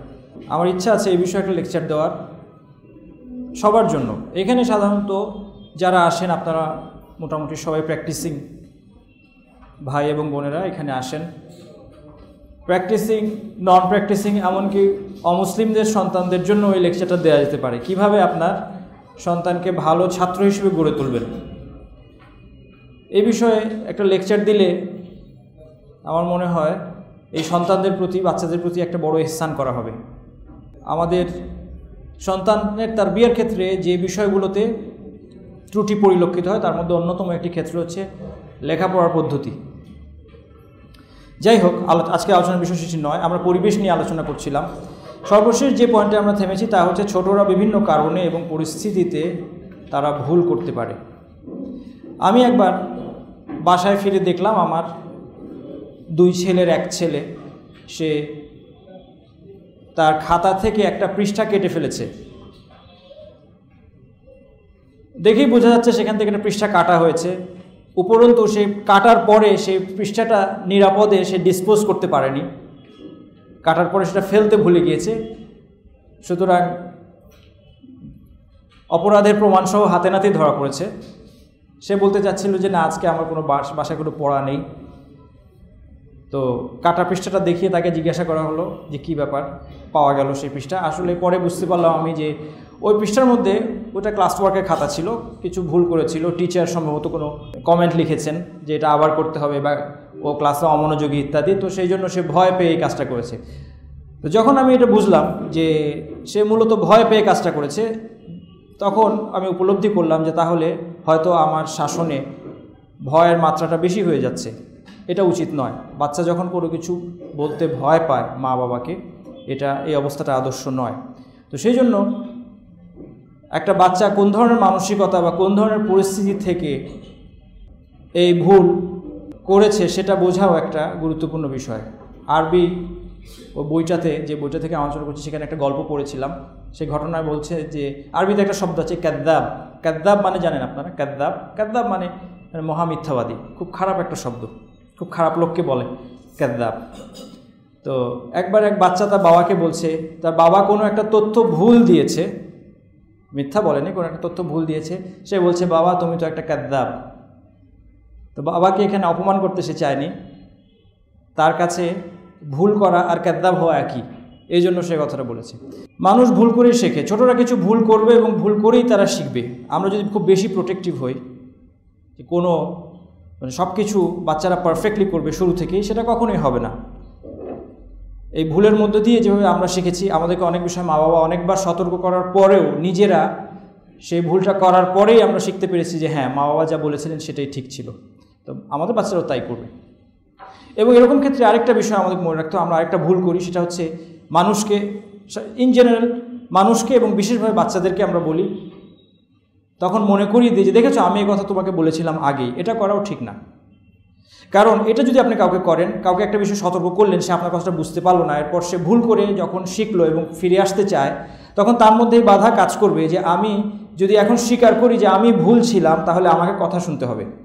আমি একজন আলেমের কাছে শুনছিলাম, তিনি বলছিলেন যে তার শিক্ষক, সৌদি আরবে তিনি একটা বিশ্ববিদ্যালয়ে লেখাপড়া করেছেন, তার শিক্ষক একবার ক্লাসে, ওই আলেম উনি বাংলাদেশে পড়াশোনা করে গিয়েছেন সেখানে উচ্চশিক্ষায়, তো তিনি ছিলেন হানাফি মাযহাব ব্যাকগ্রাউন্ডের, হানাফি মাযহাবের ফিকহ সম্পর্কে উনি এখান থেকে পড়াশোনা করে গিয়েছেন। তো ক্লাসে ওই আলেম বলছিলেন যে ইমাম আবু হানিফা রহমতুল্লাহ আলাইহি এই বিষয়ে তার এরকম একটা মত আছে। এটা বলায় তিনি, ওই বাঙালি ছাত্র, তিনি তখন ছাত্র, তিনি প্রতিবাদ করলেন যে ইমাম আবু হানিফা এরকম কিছু বলেননি, হানাফি মাযহাবে এটা নেই। তখন ওই শিক্ষক তাকে বললেন যে অমুক বইয়ের অমুক পৃষ্ঠা এটা আছে, তুমি বইটা খুলে দেখবে। তিনি বলছেন যে তিনি খুলে দেখলেন যে সত্যি এই বিষয়টা আছে হানাফি মাযহাবের কিতাবে, তিনি সেটা জানতেন না। মজার ব্যাপার হচ্ছে বা লক্ষণীয় বিষয় হচ্ছে, পরের দিন ওই শিক্ষক ওই প্রসঙ্গ মোটেই তুললেন না, অর্থাৎ তাকে লজ্জা দিলেন না যে খুব তো বলেছিলে তুমি, এটা নাই, দেখেছো তো আছে। এই ভুলটা আমরা করি, আমরা এই ভুলটা বাচ্চাদের সাথে করব না। তারা যখন ভুল করে বুঝতে পারবে তারা ভুল করেছে, আমরা বুঝতে পারছি তারা ভুল বুঝেছে, তাদেরকে আমরা খোঁটা দিব না। নেতিবাচক তুলনা আমরা করব না, যেটা আগে বলেছি যে দেখো পাশের বাসার ছেলেটা লেখাপড়ায় কত ভালো, তুমি এত খারাপ, তোমার এই ভাই সে লেখাপড়ায় কত ভালো, তুমি ভালো করতে পারছো না, এই ধরনের তুলনা বাচ্চাদের জন্য ক্ষতিকর। নজরদারি সঠিক মাত্রায় থাকা উচিত। বাচ্চাদেরকে সারাক্ষণ তাদের সমস্ত গতিবিধি দেখতে থাকা, বাসার বাইরে থেকে আসলে তার ব্যাগ চেক করা, পকেট চেক করা, সিসি ক্যামেরা লাগিয়ে সবসময় দেখা সে কী করছে, এটা শরীয়তের শিক্ষা নয়, এটা একটা বাচ্চার জন্য ক্ষতিকর। এই ধরনের নজরদারি আমরা করব না, কিন্তু যে বড় বড় বিপদের সম্ভাবনা যেখানে আছে সেই জায়গাগুলোকে আমরা বন্ধ করব, সেই জায়গাগুলোতে আমরা খেয়াল রাখব, এবং যখন প্রমাণ পাবো যে সে কোনো অন্যায় কাজে বা খারাপ কাজে জড়িয়েছে, তখন তাকে আমরা নসিহত করব, তার সাথে আলোচনা করব। কিন্তু সারাক্ষণ তাকে সন্দেহ করতে থাকা, সব কিছুতে নজরদারি করা।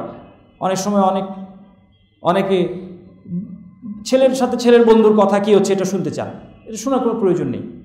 আপনি বন্ধু নির্বাচনের ক্ষেত্রে কিছু গাইডলাইন ফলো করুন, এটাই যথেষ্ট। এরপর সে বন্ধুর সাথে ঠিক কী কী কথা বলে এটা আপনার টেলিফোনে আড়ি পেতে শোনার দরকার নেই, অথবা বন্ধুরা যখন আলাপ করছে সেখানে গিয়ে আপনার উপস্থিত হওয়া, এটার প্রয়োজন নেই।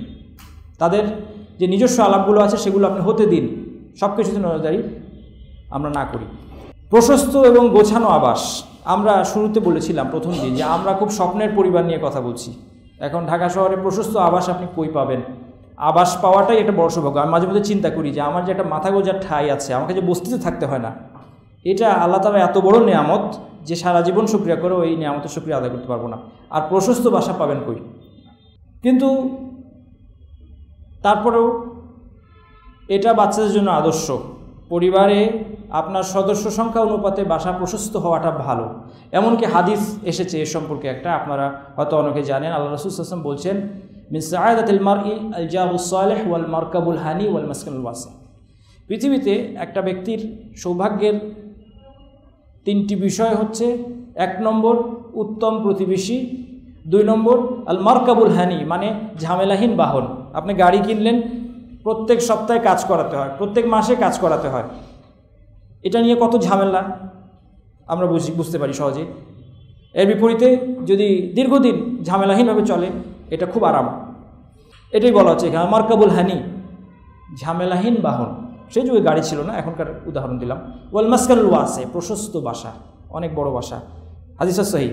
আরেকটা হাদিস আছে আরবাউন মিনাস সাআদা, আরেকটা হাদিস আছে 4টি বিষয়। আরবাউন মিনাস সাআদা আল মারআতুস সালিহা, উত্তম স্ত্রী, সৎ নেককার স্ত্রী। ওয়াল মাসকানুল ওয়াসি, প্রশস্ত বাসা। আল জারুস সালিহ, উত্তম প্রতিবেশী। মারকাবুল হানি, ঝামেলাহীন বাহন। তাহলে আমরা আমাদের সাধ্যমতো এবং পরিবারের সদস্য সংখ্যা অনুপাতে প্রশস্ত বাসা যদি আমরা এফোর্ড করতে পারি সেটা ভালো, আর না পারলে আলহামদুলিল্লাহ আল্লাহ যা দিয়েছেন সেটা শুকরিয়া আদায় করব। তারপরেও বিশেষ করে মায়েরা বাসাটাকে গুছিয়ে রাখার ব্যাপারে যত্নশীল হতে পারেন। সেই ছোট বাসাটাকেও এমনভাবে সুন্দর করে গুছিয়ে রাখলেন যেন সেখানে বাচ্চারা আরাম পায়, তাদের খেলাধুলার কিছুটা হলেও জায়গা থাকে। আচ্ছা, আরেকটা, গোছানো বাসা বলতে এমন করবেন না, আমি মাদেরকে আমি অনুরোধ করব যে এত সুন্দর সুন্দর শোপিস আর কাচের জিনিসপত্র আর ফার্নিচার দিয়ে আপনি এত সুন্দর করে বাসাকে সাজিয়েছেন যে এখানে বাচ্চা নড়তে গেলেই একটা বিপদ ঘটবে। এটা করা ঠিক না। আমার নিজের বাসার কথা আমি বলতে পারি, আমার বাসাটা খুব ছোট। আমার মনে হয় এখানে আপনাদের বেশিরভাগের চেয়ে আমার বাসা ছোট। ওই ছোট বাসার মধ্যে আমার বাসায় আসলে কোনো কাচের ফার্নিচার নাই, প্লাস্টিকের জিনিসপত্র বেশি, আর এমন যা আছে এগুলো মানে ভাঙলে কোনো অসুবিধা নাই এরকম। এর কারণ হচ্ছে এই যে এমনিতেই ঢাকা শহরের জায়গা কম, তার মধ্যে যদি বাসার মধ্যে সারাক্ষণ বাচ্চাকে নড়তে চড়তে সব দিক খেয়াল রাখতে হয় যে কখন ফুলদানি পড়ে যাবে, কখন এটা ভেঙে যাবে, কাচ ভেঙে যাবে, তাহলে মুশকিল। এই জন্য আমার ছোটো বাসার মধ্যেও বাচ্চারা সমানে ফুটবলে লাথি দিতে পারে। যখন ওদের একটু ছুটাছুটি করতে ইচ্ছা হয়, ফুটবলে 2-1 লাথি অন্তত দিতে পারে, কারণ ভাঙার মতো বিপজ্জনক কিছু নেই। তো বাসাকে গোছাবেন, আবার এমন সুন্দর করে ফেলবেন না যেখানে বাচ্চারা একদম নড়াচড়া করতে পারে না। আপনার বাসার পরিবেশ কতটা আদর্শ, এগুলো আমরা আপনার জন্য কিছু প্রশ্ন দিয়ে রেখেছি। আপনারা চিন্তা করে দেখবেন যে আপনি যদি আপনার বাসাকে জাজ করতে চান যে আমার বাসার পরিবেশটা কেমন, তাহলে এই প্রশ্নগুলোর উত্তর আপনি খোঁজার চেষ্টা করুন। শরীয়তের বাধ্যতামূলক অংশ কি বাস্তবায়িত হচ্ছে? বাসায় কি সবাই সালাত আদায় করে, সালাতের ব্যাপারে সিরিয়াস? বাসায় কি ছবি, টেলিভিশন এবং মিউজিক এগুলো থেকে মুক্ত, মূর্তি ইত্যাদি? বাসায় কি কোনো হারাম কাজ হয়? বাসায় শরীয়তের বাধ্যতামূলক দায়িত্ব বাস্তবায়িত হয় কি না, কোরআন তেলাওয়াত হয় কি না, দ্বীনের জ্ঞান চর্চা হয় কিনা ইত্যাদি। 2 নম্বর, মা বাবা কি সন্তানের চোখে আদর্শ কিনা? মা বাবা বেশিরভাগ ক্ষেত্রে সন্তানের ক্ষেত্রে সন্তানের চোখে আদর্শ হবেন, এটা হচ্ছে আইডিয়াল অবস্থা। বেশিরভাগ, একদম 100% না হলেও বেশিরভাগ ক্ষেত্রে সন্তান মনে করে যে আমার বাবা যেটা করে এটাই আদর্শ, আমার মা যেটা করে সেটা আদর্শ। 3 নম্বর, স্বামী স্ত্রীর তারবিয়ার উদ্দেশ্য পদ্ধতির ব্যাপারে স্বামী স্ত্রী একমত কিনা, যে আমার সন্তানকে আমি কী বানাতে চাই। এটা অত্যন্ত মৌলিক প্রশ্ন। স্বামী স্ত্রীকে বসে মিটিং করে একমত হতে হবে, আমার সন্তানকে আমি কী বানাতে চাই, তার ব্যাপারে আমাদের আশাগুলো কি, আমাদের আকাঙ্ক্ষা কি। সন্তানদের কি বাসার জন্য মনটা নেয়, খুব গুরুত্বপূর্ণ। সন্তান বাচ্চা বাসায় থাকতে চায় না কেন? কারণ সে বাসায় আরাম পাচ্ছে না। ছোটরা কি বড়দের সান্নিধ্যে স্বাচ্ছন্দ্য বোধ করে? আপনার সন্তানকে আপনাদের সময় কাটাতে আরাম পায়? সে কি বাবাকে খোঁজে, মাকে খোঁজে? যদি খোঁজে আলহামদুলিল্লাহ, এবং যতক্ষণ খুঁজছে ততক্ষণ তাকে আপনি সময় দিন, কারণ একদিন আর খুঁজবে না সে আপনাকে। ছোট বড় সকলে কি বড় লক্ষ্য এবং স্বপ্ন লালন করে? সবার কি বড় বড় স্বপ্ন আছে, বড় বড় লক্ষ্য আছে জীবনের? সকলে কি সাফল্যের ব্যাপারে উদ্গ্রীব? ইতিবাচক এবং নেতিবাচক আলোচনার অনুপাত কেমন? যদি বাসার মধ্যে নেতিবাচক আলোচনা বেশি হয় তাহলে বুঝতে হবে পরিবেশের সমস্যা আছে। সহজে ক্ষমা ও উপেক্ষা করা হয় নাকি রাগ পুষে রাখার প্রবণতা বেশি? 2 ভাই ঝগড়া হলে একজন ক্ষমা করে দেয় সহজে? স্বামী স্ত্রী ঝগড়া করলে আপনারা রাত্রে ঝগড়া করেছেন, সকালে ঘুম থেকে উঠে ভুলে গিয়েছেন, এরকম? নাকি 3 দিন, 7 দিন, 1 মাস মুখ দেখা দেখি বন্ধ?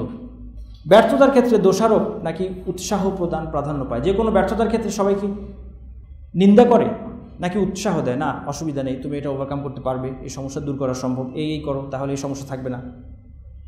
এবং বিভিন্ন জিনিস নিয়ে কমপ্লেন আসবে, ছেলে কমপ্লেন করবে, মেয়ে কমপ্লেন করবে, স্বামী কমপ্লেন করবে, স্ত্রী কমপ্লেন করবে, এগুলোকে উৎসাহ দিয়ে ডিল করতে হবে। 3 নম্বর মূলনীতি, আমরা 2টা মূলনীতি শেষ করেছি, সচেতনতা এবং পরিবেশ। 3 নম্বর হচ্ছে আদান প্রদান। তারবিয়া একটি দুমুখী প্রক্রিয়া। আদান প্রদানের ক্ষেত্রগুলো কি? 1 নম্বর হচ্ছে প্রশ্ন উত্তর। বাচ্চারা প্রশ্ন করে। একটা বাচ্চাকে আপনি ভাবতে পারেন যে একটা ভিন গ্রহের প্রাণী, সে যে পৃথিবীতে এসেছে সে একটা ভিন গ্রহের প্রাণীর মতো। সে আপনার সাথে কমিউনিকেট করতে শুরু করে প্রশ্নের মাধ্যমে, এটা কি, ওটা কি, এটা কেমন, ওটা কেন। এই প্রশ্নগুলোর উত্তর যত্ন সহকারে আপনাকে দিতে হবে, সকল প্রশ্নের উত্তর আপনাকে দিতে হবে। এবং অবশ্যই এই প্রশ্নের ব্যাপারে তাকে বকাবকি করা যাবে না। আপনি তার মুখ বন্ধ করার জন্য টিভির সামনে বসিয়ে দিলেন, কম্পিউটারের সামনে বসিয়ে দিলেন না, তার প্রশ্নের উত্তর দিন, সময় নিয়ে উত্তর দিন। সময় না থাকলে তাকে প্রতিশ্রুতি দিন যে আমি তোমার এই প্রশ্নের উত্তর দিব ইনশাআল্লাহ রাত্রে 9টার সময়, অথবা এই কাজটা শেষ করে 5 মিনিট পর, 1 ঘন্টা পর, এবং এই প্রতিশ্রুতি পূরণ করুন। প্রশ্ন যদি এমন কোনো প্রশ্ন করে স্পর্শকাতর বিষয় যার উত্তর এখন দেওয়া যাচ্ছে না, তাকে এটাই বলুন যে এটা বড় হলে তুমি বুঝবে। মতামত গ্রহণ এবং সিদ্ধান্ত প্রদান, আদান প্রদানের আরেকটা ক্ষেত্র। বিভিন্ন বিষয়ে বাচ্চাদের সাথে পরামর্শ করুন। পরামর্শ করতে কোনো বাধা কিন্তু নেই, যদিও বা আমি মিস্টার পারফেক্টও হই, আমি বাবা হিসেবে মনে করি সব কিছুতে আমার অপিনিয়ন বেস্ট, তারপরেও বাচ্চার সাথে পরামর্শ করুন। ইব্রাহিম আলাইহিস সালাম আল্লাহর নবী, তার কাছে ওয়াহি আসে, ওয়াহির মাধ্যমে তিনি জানলেন ইসমাইলকে কোরবানি করতে হবে, আল্লাহর আদেশ। তারপরেও তিনি সোজা ধরে নিয়ে ছুরি চালিয়ে দেননি, তারপরেও তিনি বলেছেন ইয়া বুনাইয়া ইন্নী আরা ফিল মানামি আন্নী আযবাহুকা ফানজুর মাযা তারা। আমি স্বপ্নে দেখলাম আমি তোমাকে কোরবানি করছি, তুমি কি বলো? মতামত জানতে চাওয়া, ইন্টারাকশন। তো নবী যার কাছে ওয়াহি আসে তিনি যদি এ কথা বলতে পারেন, আমরা যতই মিস্টার পারফেক্ট হই আমরা অবশ্যই তাদের মতামত নিতে পারি। গল্প বলা এবং গল্প শোনা, বাচ্চাকে গল্প বলা এবং বাচ্চার গল্পগুলো শোনা, এটাও আদান প্রদানের একটা ক্ষেত্র। বাচ্চাদের বিভিন্ন অভিজ্ঞতার বিবরণ, তাদের পছন্দ অপছন্দের বিষয়গুলো, এগুলো নিয়ে তারা স্বচ্ছন্দে আপনার সাথে আলাপ করবে, তাদের সাথে আলাপ আলোচনা আপনার হবে। এটা তারবিয়ার জন্য অত্যন্ত জরুরি একটা বিষয়। আদান প্রদানের ক্ষেত্রে 5টি মূলনীতি। 1 নম্বর, যত্ন সহকারে সকল প্রশ্ন উত্তর দেওয়া। 2 নম্বর, নির্ভয়ে মতামত প্রদানের পরিবেশ তৈরি করা, এটা জরুরি। যদি মতামত চাওয়া হয় ক্রিটিসাইজ করার জন্য, যে বলেন দেখি আপনার মতামতটা কি, আপনার মতটা শুনি, আমার মূল উদ্দেশ্য হচ্ছে আপনার মতটা শুনে আপনাকে আমি ভালো মতো সমালোচনা করব যে আপনার মতটা আসলে কত খারাপ। এটা যদি করি তাহলে দ্বিতীয় দিন কিন্তু আপনি আর আপনার মতামত আমার সামনে দিতে চাইবেন না। বাচ্চারাও তাই। অতএব মতামত যখন তার কাছে চাচ্ছেন, এই ধমকের সুরে না, হ্যাঁ তুমি বলো কি বলতে চাও, এভাবে না। এভাবে মতামত চাইলে সেটা ইন্টারাকশন হবে না। তাকে নির্ভয়ে বলতে দিন, তুমি বলো, অসুবিধা নেই, তোমার মনের কথাটা তুমি বলো। এটা অনেক ক্ষেত্রে অনেক ভালো। এটা অনেক সুন্দর সম্পর্কের জন্য, বাবার সাথে মায়ের সাথে সন্তান সম্পর্কের জন্য এটা খুব ভালো। তাকে বলতে দিন, শুধু এনশিওর করুন যে সে আদবের সাথে বলছে। তাকে শেখান যে তুমি আদবের সাথে বলো, তুমি যা বলতে চাও বলো, কোনো অসুবিধা নেই, তোমার মত প্রকাশের স্বাধীনতা আছে, তো তোমার মতকে আমরা রেসপেক্ট করি, মানি অথবা না মানি সেটা পরের কথা। আমার মত অবশ্যই সঠিক, এই দৃষ্টিভঙ্গি বর্জন করুন। এই দৃষ্টিভঙ্গি খুব ক্ষতিকর তারবিয়ার ক্ষেত্রে, যেটা আমাদের অনেকে বাবাদের মধ্যে মায়েদের মধ্যে আছে, যে আমি যা বলেছি এটাই ফাইনাল। সেটা আপনি মনে করলেও এটা বাচ্চাকে বুঝতে দিয়েন না।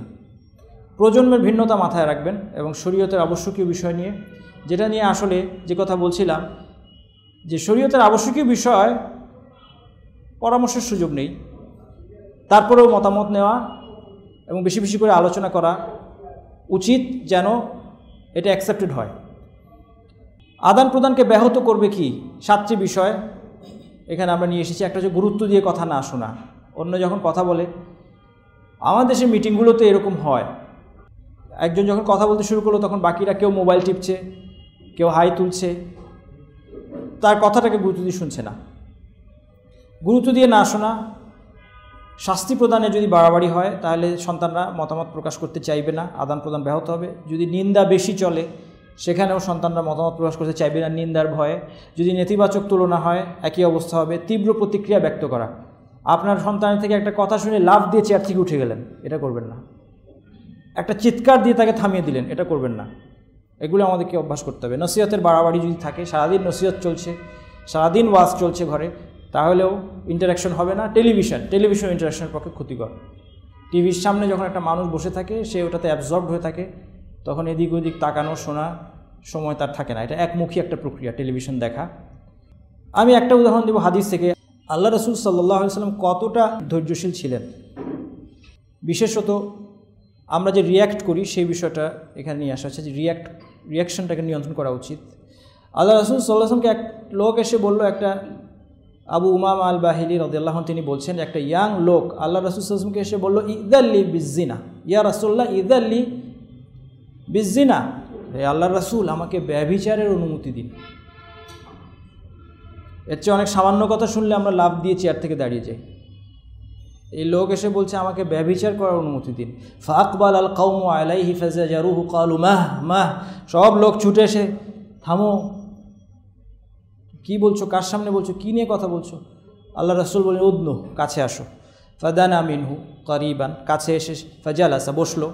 ক্বালা আতুহিব্বুহু লিউম্মিক, তিনি তাকে কোনো বকাবকি হইচই কিচ্ছু করলেন না, শুধু জিজ্ঞেস করলেন, আতুহিব্বুহু লিউম্মিক, তুমি যে ব্যভিচার করতে চাচ্ছ তোমার মা এটা করলে কি তুমি পছন্দ করবে? সে বলল, লা ওয়াল্লাহি জাআলানি আল্লাহু ফিদাআকা, আল্লাহর শপথ আমার মা এই কাজ করলে আমি এটা কখনো সহ্য করব না। ক্বালা ওয়ালা নাসু ইউহিব্বুনাহু লিউম্মাহাতিহিম, একইভাবে মানুষও তাদের মায়েদের জন্য এটা পছন্দ করে না। তুমি যেমনিভাবে তোমার মায়ের জন্য অপছন্দ করছো, অন্য মানুষও তাদের মায়েদের জন্য এটা পছন্দ করে না। আর জিজ্ঞেস করল, আফাতুহিব্বুনাহু লিবনাতিক, তোমার মেয়ের জন্য এটা পছন্দ করো? লা ওয়াল্লাহি, কখনো না। তোমার বোনের জন্য পছন্দ করো? না। তোমার ফুপু, তোমার খালা? একইভাবে মানুষ তাদের মেয়েদের, তাদের বোনদের, ফুপুদের, খালাদের জন্য এটা পছন্দ করে না, এই কাজটা পছন্দ করে না। শেষ। এরপর তিনি তার জন্য শুধু এখানেই থামলেন না, তিনি আমাদের আদর্শ নবী, তার চরিত্র অনেক মহান, অনেক উত্তম। তিনি বললেন আল্লাহুম্মা গফির যামবাহ ওয়া তাহহির কলবাহ ওয়া হাসসিন ফারজাহ, দোয়া করে দিলেন, আল্লাহ তার গুনাহ ক্ষমা করে দিন, তার অন্তরকে পরিচ্ছন্ন করুন এবং তার লজ্জাস্থানকে হেফাজত করুন। এরপর থেকে সাহাবী বলছেন যে সে এই ব্যভিচারের দিকে কোনোদিন ফিরেও তাকায়নি। অর্থাৎ একটা সুন্দর আদান প্রদানের মাধ্যমে, কথার মাধ্যমে, ডায়ালগের মাধ্যমে তার এই সমস্যা দূর হয়েছে এবং তিনি কিন্তু কোনো অস্বাভাবিক প্রতিক্রিয়া দেখেননি। আরেকটা হাদিসে মুআউইয়া ইবনুল হাকাম আস-সুলামি রাদিয়াল্লাহু আনহু তিনি বলছেন, বাইনা আনা উসাল্লি মা রাসূলিল্লাহি সাল্লাল্লাহু আলাইহি ওয়াসাল্লাম ইযা আতাসা রাজুল, আমি একদিন আল্লাহর রাসূলের সাথে নামাজ পড়ছি, এক লোক হাঁচি দিল। ফাকুলতু ইয়ারহামুকাল্লাহ, তিনি বলে উঠলেন নামাজের মধ্যে ইয়ারহামুকাল্লাহ, তিনি জানেন না যে নামাজে এটা বলা যাবে না, তিনি বলে উঠলেন ইয়ারহামুকাল্লাহ, হাঁচি দিয়েছে। ফারামানিল কওমু বিআবসারিহিম, তিনি দেখলেন যে সবাই এভাবে চোখ দিয়ে আমাকে তীরবিদ্ধ করছে। ফাকুলতু ওয়াসুক লাউমিয়া মা শানুকুম তানজুরুনা ইলাইয়া, তিনি তখন আরও এক ধাপ বেড়ে বলে ওয়াসুক লাউমিয়া, হায় রে আমার মায়ের পুত্র শোক। এটা আরবরা বলে হায় রে আমার মায়ের পুত্র শোক মানে কি, মানে আমি মরেই গেলাম। ওয়াসুক লাউমিয়া মা শানুকুম তানজুরুনা ইলাইয়া, হায় রে আমার মায়ের পুত্র শোক, এটা বিস্ময় প্রকাশ করতে আরবরা বলে, এটা মিন করে না। তোমরা আমাদেরকে তাকিয়ে আছো কেন, ব্যাপার কি? তখন ফাজাআলু ইয়াদরিবুনা বিআইদিহিম আলা আফখাদিহিম, তখন সবাই উড়ুর উপর চাপড় দিতে শুরু করলেন তাকে থামানোর জন্য। তখন তিনি বললেন যে ফালামা রাআইতুহুম ইউসাম্মিতুনানি লাকিনি সাকাতু, এখন যখন দেখলাম তারা আমাকে থামাতে চাচ্ছে আমি থেমেই গেলাম। যখন নামাজ শেষ হলো তখন তিনি বলছেন ফাবি আবি হুয়া ওয়া উম্মি মা রাআইতু মুআল্লিমান ক্বাবলাহু ওয়ালা বা'দাহু আহসানা তা'লিমান মিনহু, আমি তার চেয়ে কোনো উত্তম শিক্ষক আগেও দেখিনি পরেও দেখিনি। তিনি নামাজ শেষে কী করলেন? মা কাহারানি ওয়ালা দরাবানি ওয়ালা শাতামানি, আমাকে বকলেন না, মারলেন না, কোনো গালাগালি করলেন না, বললেন ইন্না হাযিহিস সালাতা লা ইয়াসলুহু ফিহা শাইউন মিন কালামিন নাস, এই নামাজের মধ্যে মানুষের কোনো কথা বৈধ নয়। ইন্নামা হুয়া তাসবিহু ওয়া তাকবীর ওয়া কিরাআতুল কুরআন, এই নামাজ হচ্ছে তাসবিহ, তাকবীর এবং কোরআন তেলাওয়াত, বাস। কোনো বকা না, মান না, প্রতিক্রিয়া না, সুন্দর আদান প্রদানের আলোচনা শেষ। এরপর চতুর্থ মূলনীতি হচ্ছে স্বচ্ছতা। এখানে এই 5টি পয়েন্টই এটা শেষ। আমাদের পরিবারে লক্ষ্য উদ্দেশ্য সম্পর্কে আমাদের স্বচ্ছ ধারণা থাকা দরকার, 1 নম্বর। 2 নম্বর, পরিবারের বর্তমান অবস্থা কী, আমাদের লক্ষ্য কী, আমরা কোথায় আছি, এ সম্পর্কে আমাদের স্বচ্ছ ধারণা থাকা উচিত। 3 নম্বর, সন্তানের কাছে আমাদের প্রত্যাশা কী, এ ব্যাপারে সুস্পষ্ট ধারণা আমাদের কাছে থাকতে হবে। 4 নম্বর, ঘরের নিয়মকানুন এবং তা ভঙ্গের পরিণতি সম্পর্কে স্বচ্ছ ধারণা সবার থাকতে হবে। সন্তানদেরকে জানতে হবে মা বাবা কী চান, আমাকে কোনটা করতে হবে, কোনটা বাদ দিতে হবে এবং করলে শাস্তি কী, কোনটার শাস্তি কী, কোনটার পুরস্কার কী, এগুলো জানতে হবে। এবং নসিহাতের ক্ষেত্রে স্পষ্টতা, নসিহাত সন্তানদেরকে সুস্পষ্ট ভাষায় এবং সংক্ষিপ্ত ভাষায় হবে। 5ম মূলনীতি হচ্ছে ভারসাম্য। ইসলাম ভারসাম্যের ধর্ম। কাযালিকা জাআলনাকুম উম্মাতান ওয়াসাতা, আল্লাহ তাআলা বলে দিয়েছেন যে তোমাদের এই উম্মাতকে আমি ভারসাম্যপূর্ণ, মধ্যপন্থী এবং ইনসাফকারী উম্মাত হিসেবে তোমাদেরকে বের করা হয়েছে। অতএব পরিবারে ভারসাম্য থাকবে। প্রথমত মা বাবার চারিত্রিক গুণাবলীর মধ্যে ভারসাম্য থাকবে। এটা মা বাবার চারিত্রিক গুণাবলীর ভারসাম্য প্রাকৃতিকভাবেই আছে। মায়ের কাছে অনেক বিষয় নেগোশিয়েট করা যায়, বাবার কাছে করা যায় না, এটা ন্যাচারাল। মায়ের কাছে ডিটেলস খুঁটিনাটি আলোচনা করা যায়, বাবার কাছে মূল বিষয়গুলো নিয়ে আলোচনা করা যায়। মায়ের কাছে মা সবসময় হুমকি দেন যখন, তখন হচ্ছে অনেক দূরের কথা, এই তোর বাবাকে বললাম, এই তোর বাবাকে বললাম, আজকেই বলবো, কালকেই বলবো, এরকম করতে করতে 1 মাস শেষ। কিন্তু বাবা যখন ওই বিষয় নিয়ে বসবেন তখন তার সিদ্ধান্ত তাৎক্ষণিক, আক্ষরিক হয়। এই যে পার্থক্যগুলো, এটা মেনটেন করা পরিবারের জন্য ভালো। যদি মা বাবা দুজনেই একই রকম হয়ে যান কঠোরতার দিক থেকে, তাহলে বাচ্চাদের যাওয়ার কোনো জায়গা থাকবে না। যদি বাবা মা দুজনেই মায়ের মতো নরম হয়ে যান, তাহলে ওই বাচ্চাকে মাথা থেকে আর নামানোই যাবে না। অতএব এই ব্যালেন্সটা ভালো। 2 নম্বর, সিদ্ধান্ত গ্রহণের ক্ষেত্রে ভারসাম্য। সিদ্ধান্ত বিলম্বিত করা, অতিরিক্ত অথবা তাৎক্ষণিকভাবে নেওয়া, দুটার মাঝামাঝি থাকবে। বাচ্চা এসে আপনার কাছে একটা আবদার করেছে, আপনি সিদ্ধান্ত কবে দিবেন, কখন দিবেন সেটা তাকে জানিয়ে দিন এবং সিদ্ধান্ত দিয়ে ফেলুন, বেশি দেরি করবেন না। যদি সিদ্ধান্ত দিতে আপনি দেরি করেন, তার যে সমস্ত ইচ্ছা অনিচ্ছা, এই খেলনাটা কিনে দাও, ওই জায়গায় বেড়াতে নিয়ে যাও, এটা দাও সেটা দাও, আপনি যদি সিদ্ধান্ত দিতে দেরি করতে থাকেন, সে মনে করবে আমাকে অবহেলা করা হচ্ছে। যদি তাৎক্ষণিক সিদ্ধান্ত দিয়ে দেন যে সাথে সাথে হ্যাঁ এক্ষুনি নিয়ে আসবো, এক্ষুনি দেবো, এক্ষুনি চলো, তাহলে সে প্রশ্রয় পাবে। 3 নম্বর, স্বাধীনতার ক্ষেত্রে ভারসাম্য। ব্যক্তি স্বাধীনতার বিষয়টি সম্পর্কে এই বইতে একটা সুন্দর কথা বলা আছে। আমার দৃষ্টিতে কথাটা খুব সুন্দর, আপনাদের সাথে আমি শেয়ার করি। সেটা হচ্ছে এই যে বাচ্চার ব্যাপারে মা বাবার হস্তক্ষেপ হচ্ছে খিলাফুল আসল। খিলাফুল আসল শব্দের অর্থ হচ্ছে মূলের বিপরীত। তিনি বলছেন যে বাচ্চার স্বাধীনতা এবং তার ইখতিয়ার এটাই হচ্ছে মূল, আর আপনার হস্তক্ষেপ এটা হচ্ছে মূলের বিপরীত, তার কল্যাণের স্বার্থে। এই ভারসাম্য রক্ষা করতে হবে। যতটুকু সম্ভব তাকে আপনি ছাড় দিন, স্বাধীনতা দিন সব কিছুতে। মা বাবা যদি চান যে আমার সন্তান আমার পছন্দ মতো বেছে নিবে, তার কাজ, কর্মক্ষেত্র, লেখাপড়ার বিষয়, বিশেষ করে এগুলো একটু বড় হলে বাচ্চারা সিলেক্ট করে, সেখানে আপনার রোলটা হবে পরামর্শদাতা। সে কোন কাজ করবে, কোন মেয়েকে বা ছেলেকে বিয়ে করবে, তার জীবন সে কীভাবে চালাবে, তার ইখতিয়ার। আপনি সেখানে পরামর্শদাতা, আপনার ইন্টারফেয়ার করাটা সেখানে খিলাফুল আসল, সেটা মূল নয়। এবং সেই ইন্টারফেরেন্সটা আপনার হবে পরামর্শের ভিত্তিতে। বাচ্চা এমন একটা বিষয় পড়তে চাচ্ছে, আপনি মনে করছেন এটা তার জন্য ভালো হবে না, আপনি তাকে বোঝান, তাকে অন্য ব্যক্তিদের সাথে পরামর্শ করতে বলুন যে ঠিক আছে, তুমি তোমার শিক্ষকদের সাথে একটু পরামর্শ করো, তোমার অমুক ফুপার সাথে পরামর্শ করো, ওই চাচার সাথে পরামর্শ করো, ওনারা তোমাকে ভালো পরামর্শ দেবেন।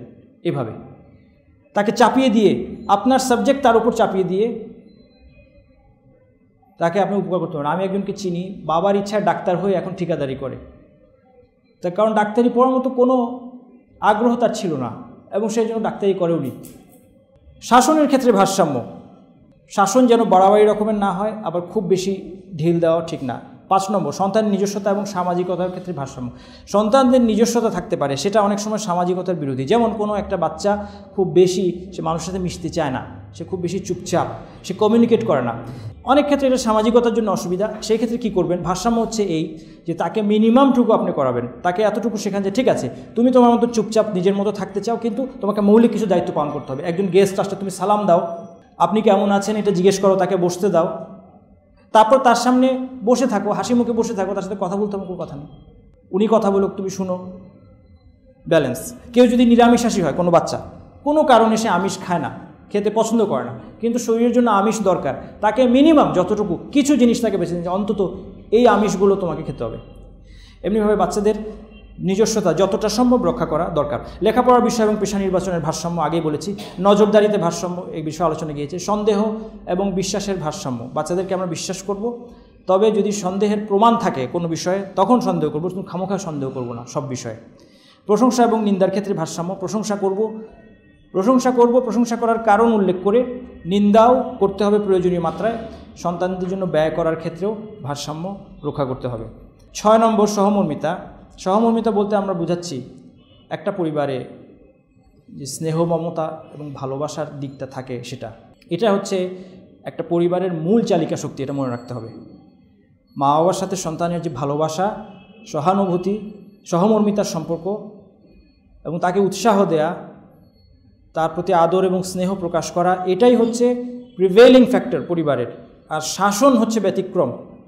আর যখন আপনার সমাজের মূল স্পিরিট হবে স্নেহ, মমতা, ভালোবাসা, সহানুভূতি, তখন সন্তানরা বুঝতে পারবে যে আপনি তাদের কল্যাণকামী, মা এবং বাবা আমাদের কল্যাণ চায়, তখন শাসন কার্যকর হবে। সহমর্মিতার প্রথম ধাপ হচ্ছে তাদের অনুভূতিতে অংশীদার হওয়া। আমরা তাদেরকে, তারা যা কিছু আমাদের কাছে আবদার নিয়ে আসে, আমরা এই কথাটা বলা অভ্যাস করি যে হ্যাঁ এটা হবে, এটা সম্ভব, কিন্তু এর সাথে আমরা কন্ডিশনগুলো দিই। তাকে সরাসরি নিষেধ না করে, তাকে না বলে থামিয়ে না দিয়ে আমরা বলি যে হ্যাঁ এটা সম্ভব। কিন্তু ধরা যাক সে একটা গেম খেলতে চাচ্ছে, সে একটা কম্পিউটার গেম খেলতে চাচ্ছে, যে হ্যাঁ অবশ্যই খেলা যাবে, তবে সেটা থেকে কোনো মিউজিক আছে এটা দেখতে হবে। মিউজিক থাকলে তো মিউজিক অফ করে খেলতে হবে, তখন হয়তো সে ওই খেলার প্রতি আগ্রহী হারাবে। মিউজিক অফ করে এটা আবার কেমন খেলা? কিন্তু তাকে বুঝিয়ে দিতে হবে যে হ্যাঁ তোমার ইচ্ছা পূরণ করতে আমার কোনো বাধা নেই, কিন্তু যেখানে শরীয়ত লঙ্ঘিত হচ্ছে ওটা বাদে। তাদের গল্পে আনন্দ প্রকাশ করা, এটা তাদের প্রতি সহানুভূতির প্রকাশ। তারা অনেক ঘটনা বলে, অনেক কাহিনী বলে আপনাকে এসে, আপনি এটা আনন্দের সাথে গুরুত্ব দিয়ে শুনছেন। তাদের মতামত গুরুত্ব সহকারে শোনা এবং বিবেচনা করা, ইবাদত তাদেরকে অংশীদার করা, তাদেরকে পুরস্কার দেওয়া এবং উৎসাহিত করা, এটাও আমাদের পরিবারের মধ্যে থাকা চাই। শুধু নিন্দা আর শাস্তির ব্যবস্থা থাকলে হবে না, তাকে উৎসাহ দেওয়া, পুরস্কৃত করার ব্যবস্থা থাকতে হবে। পুরস্কার কেমন হওয়া উচিত? তাৎক্ষণিক। যে কাজের পুরস্কার দিতে চাচ্ছেন, কাজটা করার সাথে সাথে সেটা আপনি দিয়ে দেন, নয়তো সে লিঙ্ক করতে পারবে না কাজের সাথে পুরস্কার। 2 নম্বর, বস্তুগত পুরস্কারের চেয়েও টাকা পয়সা, বইপত্র, চকলেট, খেলনার চেয়েও বড় কিছু আছে। সেটা হচ্ছে তার মাথা হাতান, তার সাথে কোলাকুলি করেন, তার সাথে হ্যান্ডশেক করেন, তাকে চুমু দেন, তার পিঠ হাতান। এগুলো অনেক ক্ষেত্রে আরও অনেক বেশি কার্যকর। খুব সহজ জিনিস, ছোট্ট জিনিস, কিন্তু আমরা কিন্তু অনেক সময় করি না। 3 নম্বর, অনাকাঙ্ক্ষিত আচরণ রোধেও এটা ব্যবহার হতে পারে। 2 ভাই শুধু ঝগড়া করে, এই ঝগড়া বন্ধ করার জন্য তাদেরকে বললেন যদি দুইজনে আধা ঘন্টা মিলেমিশে, আধা ঘন্টা না, প্রথমে 10 মিনিট, দুজনে 10 মিনিট মিলেমিশে শান্ত হয়ে বসে খেলতে পারো, তাহলে তোমাদের জন্য আজকে এই পুরস্কার। তারপরে বাড়িয়ে দিন যে 20 মিনিট, আধা ঘন্টা, অভ্যাস করান। কর্তব্য পালনে পুরস্কারের শর্ত মানা ঠিক নয়। যে কাজগুলো তাকে করতেই হবে সেখানে আবার পুরস্কারের শর্ত সে দিল আপনাকে, যে এই কাজটা, নামাজ পড়ার জন্য পুরস্কার দিতে হবে আমাকে, 7 বছর হয়ে গিয়েছে, 10 বছর হয়ে গিয়েছে, নামাজের জন্য না, সে যেন আপনাকে ব্ল্যাকমেইল করতে না পারে। পুরস্কার যেন ভুলভাবে ব্যবহৃত না হয় সেটাও খেয়াল রাখতে হবে। সর্বশেষ আমাদের শেষ স্লাইড আজকে সংশোধন প্রক্রিয়া। সংশোধন প্রক্রিয়া, সংশোধন শব্দটা হচ্ছে আমি একটু মাইল্ড শব্দ ব্যবহার করেছি কোমল হওয়ার জন্য, নতুবা মূল শব্দটা হচ্ছে শাস্তি। সন্তানকে শাস্তি যদি দিতে হয় সেটা কীভাবে দিবেন? তো আমরা শাস্তি না বলে সংশোধন প্রক্রিয়া বলি। শাস্তি বললে আমার চেহারায় ভাসে মার, কানমলা, কান ধরে উঠবস, বকা, চিৎকার, লাঞ্ছনা, অপমান, এগুলো কোনায় দাঁড় করে রাখা, এগুলো। সংশোধন প্রক্রিয়া তারবিয়ার একটা ছোট কিন্তু অপরিহার্য অংশ। মনে রাখতে হবে সংশোধন প্রক্রিয়া তারবিয়ার একটা অংশ হতেই হবে, সংশোধন ছাড়া কোনো তারবিয়া হয় না, কিন্তু সেটা একটা ছোট্ট অংশ। এবং 2 নম্বর, এটা তারবিয়াকে পূর্ণতা দানকারী, এটা মূল তারবিয়া নয়। 3 নম্বর, শাস্তি কোনোদিন সুসন্তান জন্ম দেয় না। আপনি শাস্তি দিয়ে দিয়ে সুসন্তান গঠন করতে পারবেন না। যদি বোঝেন, যদি দেখেন আপনার সন্তানকে বেশি বেশি শাস্তি দিতে হচ্ছে, তাহলে কি বুঝতে হবে? বুঝতে হবে আপনার তারবিয়া প্রক্রিয়ার মধ্যে ভুল আছে। এটা পুরো পরিকল্পিত হবে। শাস্তি করার দেওয়ার আগে কেউ পরিকল্পনা করে? আমি কখনো তেমন একটা দেখিনি কাউকে পরিকল্পনা করতে। শাস্তিটা হয় কি? প্রতিক্রিয়ামূলক, তাৎক্ষণিক। কিন্তু শাস্তি পুরো পরিকল্পিত হতে হবে। স্বামী স্ত্রী বসে ঠিক করবেন যে এই কাজের শাস্তি এই, এই কাজের শাস্তি এই, এবং সেটা কিভাবে স্টেপ বাই স্টেপ বাড়াতে হবে, কতক্ষণ হবে, ইত্যাদি। শাস্তি হতে হবে অনুমোদিত সীমার পর তাৎক্ষণিক এবং আক্ষরিক। পরিকল্পনা করে শাস্তি ঠিক করার পর সেটা আক্ষরিকভাবে বাস্তবায়ন করতে হবে, যেন সন্তান বুঝতে পারে যে হ্যাঁ এটা আমার হবে। অবশ্যই অনুমোদিত সীমার পরে তাকে কয়েকবার ছাড় দিবেন। আমরা গতদিন একটা দেখেছিলাম চার্ট, সেখানে ঘর ছিল, 3 বার ভুল করলে 3টা আশ্চর্যবোধক সাইন পড়বে, 4র্থবারে তার শাস্তি শুরু, বই পড়া আজকে বন্ধ, গল্পের বই পড়া বন্ধ, আরেকদিন আইসক্রিম খাওয়া বন্ধ, আরেকদিন সাইকেল চালানো বন্ধ, আরেকদিন ফুটবল খেলা বন্ধ, এভাবে। এগুলো অনেক ভালো শাস্তি। এই ধরনের শাস্তি, মার, বকা, হইচই, এর চেয়ে ভালো। লাঞ্ছনা এবং কর্কশতা মুক্ত। শাস্তি যেন লাঞ্ছনা, অপমানের জন্য না হয়, শাস্তি যেন কর্কশ না হয়, ক্রোধ মুক্ত। আপনি রাগের মাথায় শাস্তি দিবেন না, এটা আপনার ঝাল মেটানো, এটা শাস্তি নয়, সংশোধন নয়। ঝাল মেটানোর জন্য আমরা এগুলো করি, মা বাবারা, এটা করব না। শাস্তি সবসময় স্বল্পকালীন বিকল্প রাস্তার মতো। শাস্তি হচ্ছে বিকল্প রাস্তা, কিছুক্ষণ সে শাস্তির মধ্যে থাকবে, তারপর আবার সে আগের সহমর্মিতার যে পরিবেশ ছিল আগের পয়েন্টে, সেইখানে ফিরে আসতে হবে, মূল রাস্তায় ফিরে আসতে হবে। শাস্তি যেন দিনের পর দিন না চলে, দীর্ঘ সময় না চলে, যে সারাদিন কান ধরে দাঁড়িয়ে থাকো, সারাদিন তুমি বসে পড়াশোনা করো আজকে। এরপরে অনেক সময় আমরা আবার শাস্তি দেই, এমন একটা জিনিস দিয়ে শাস্তি দিই যেটা আমি চাচ্ছি তার কাছে এই কাজটা প্রিয় হোক। আজকে তুমি খেলতে যাবে না, তোমার শাস্তি হচ্ছে তুমি পড়াশোনায় ফাঁকি দিয়েছো, এই জন্য আজকে সারাদিন তুমি পড়াশোনা করবে। তাহলে তো সে পড়াশোনার প্রতি বিতৃষ্ণা আরও বাড়বে। ন্যূনতম আদব বাধ্যতামূলক, অর্থাৎ সংশোধন প্রক্রিয়ার অংশ এটা যে বাসার সবাইকে, বাচ্চাদেরকে বোঝাবেন যে ন্যূনতম একটা মিনিমাম আদব আছে, এটা রক্ষা করতে হবে।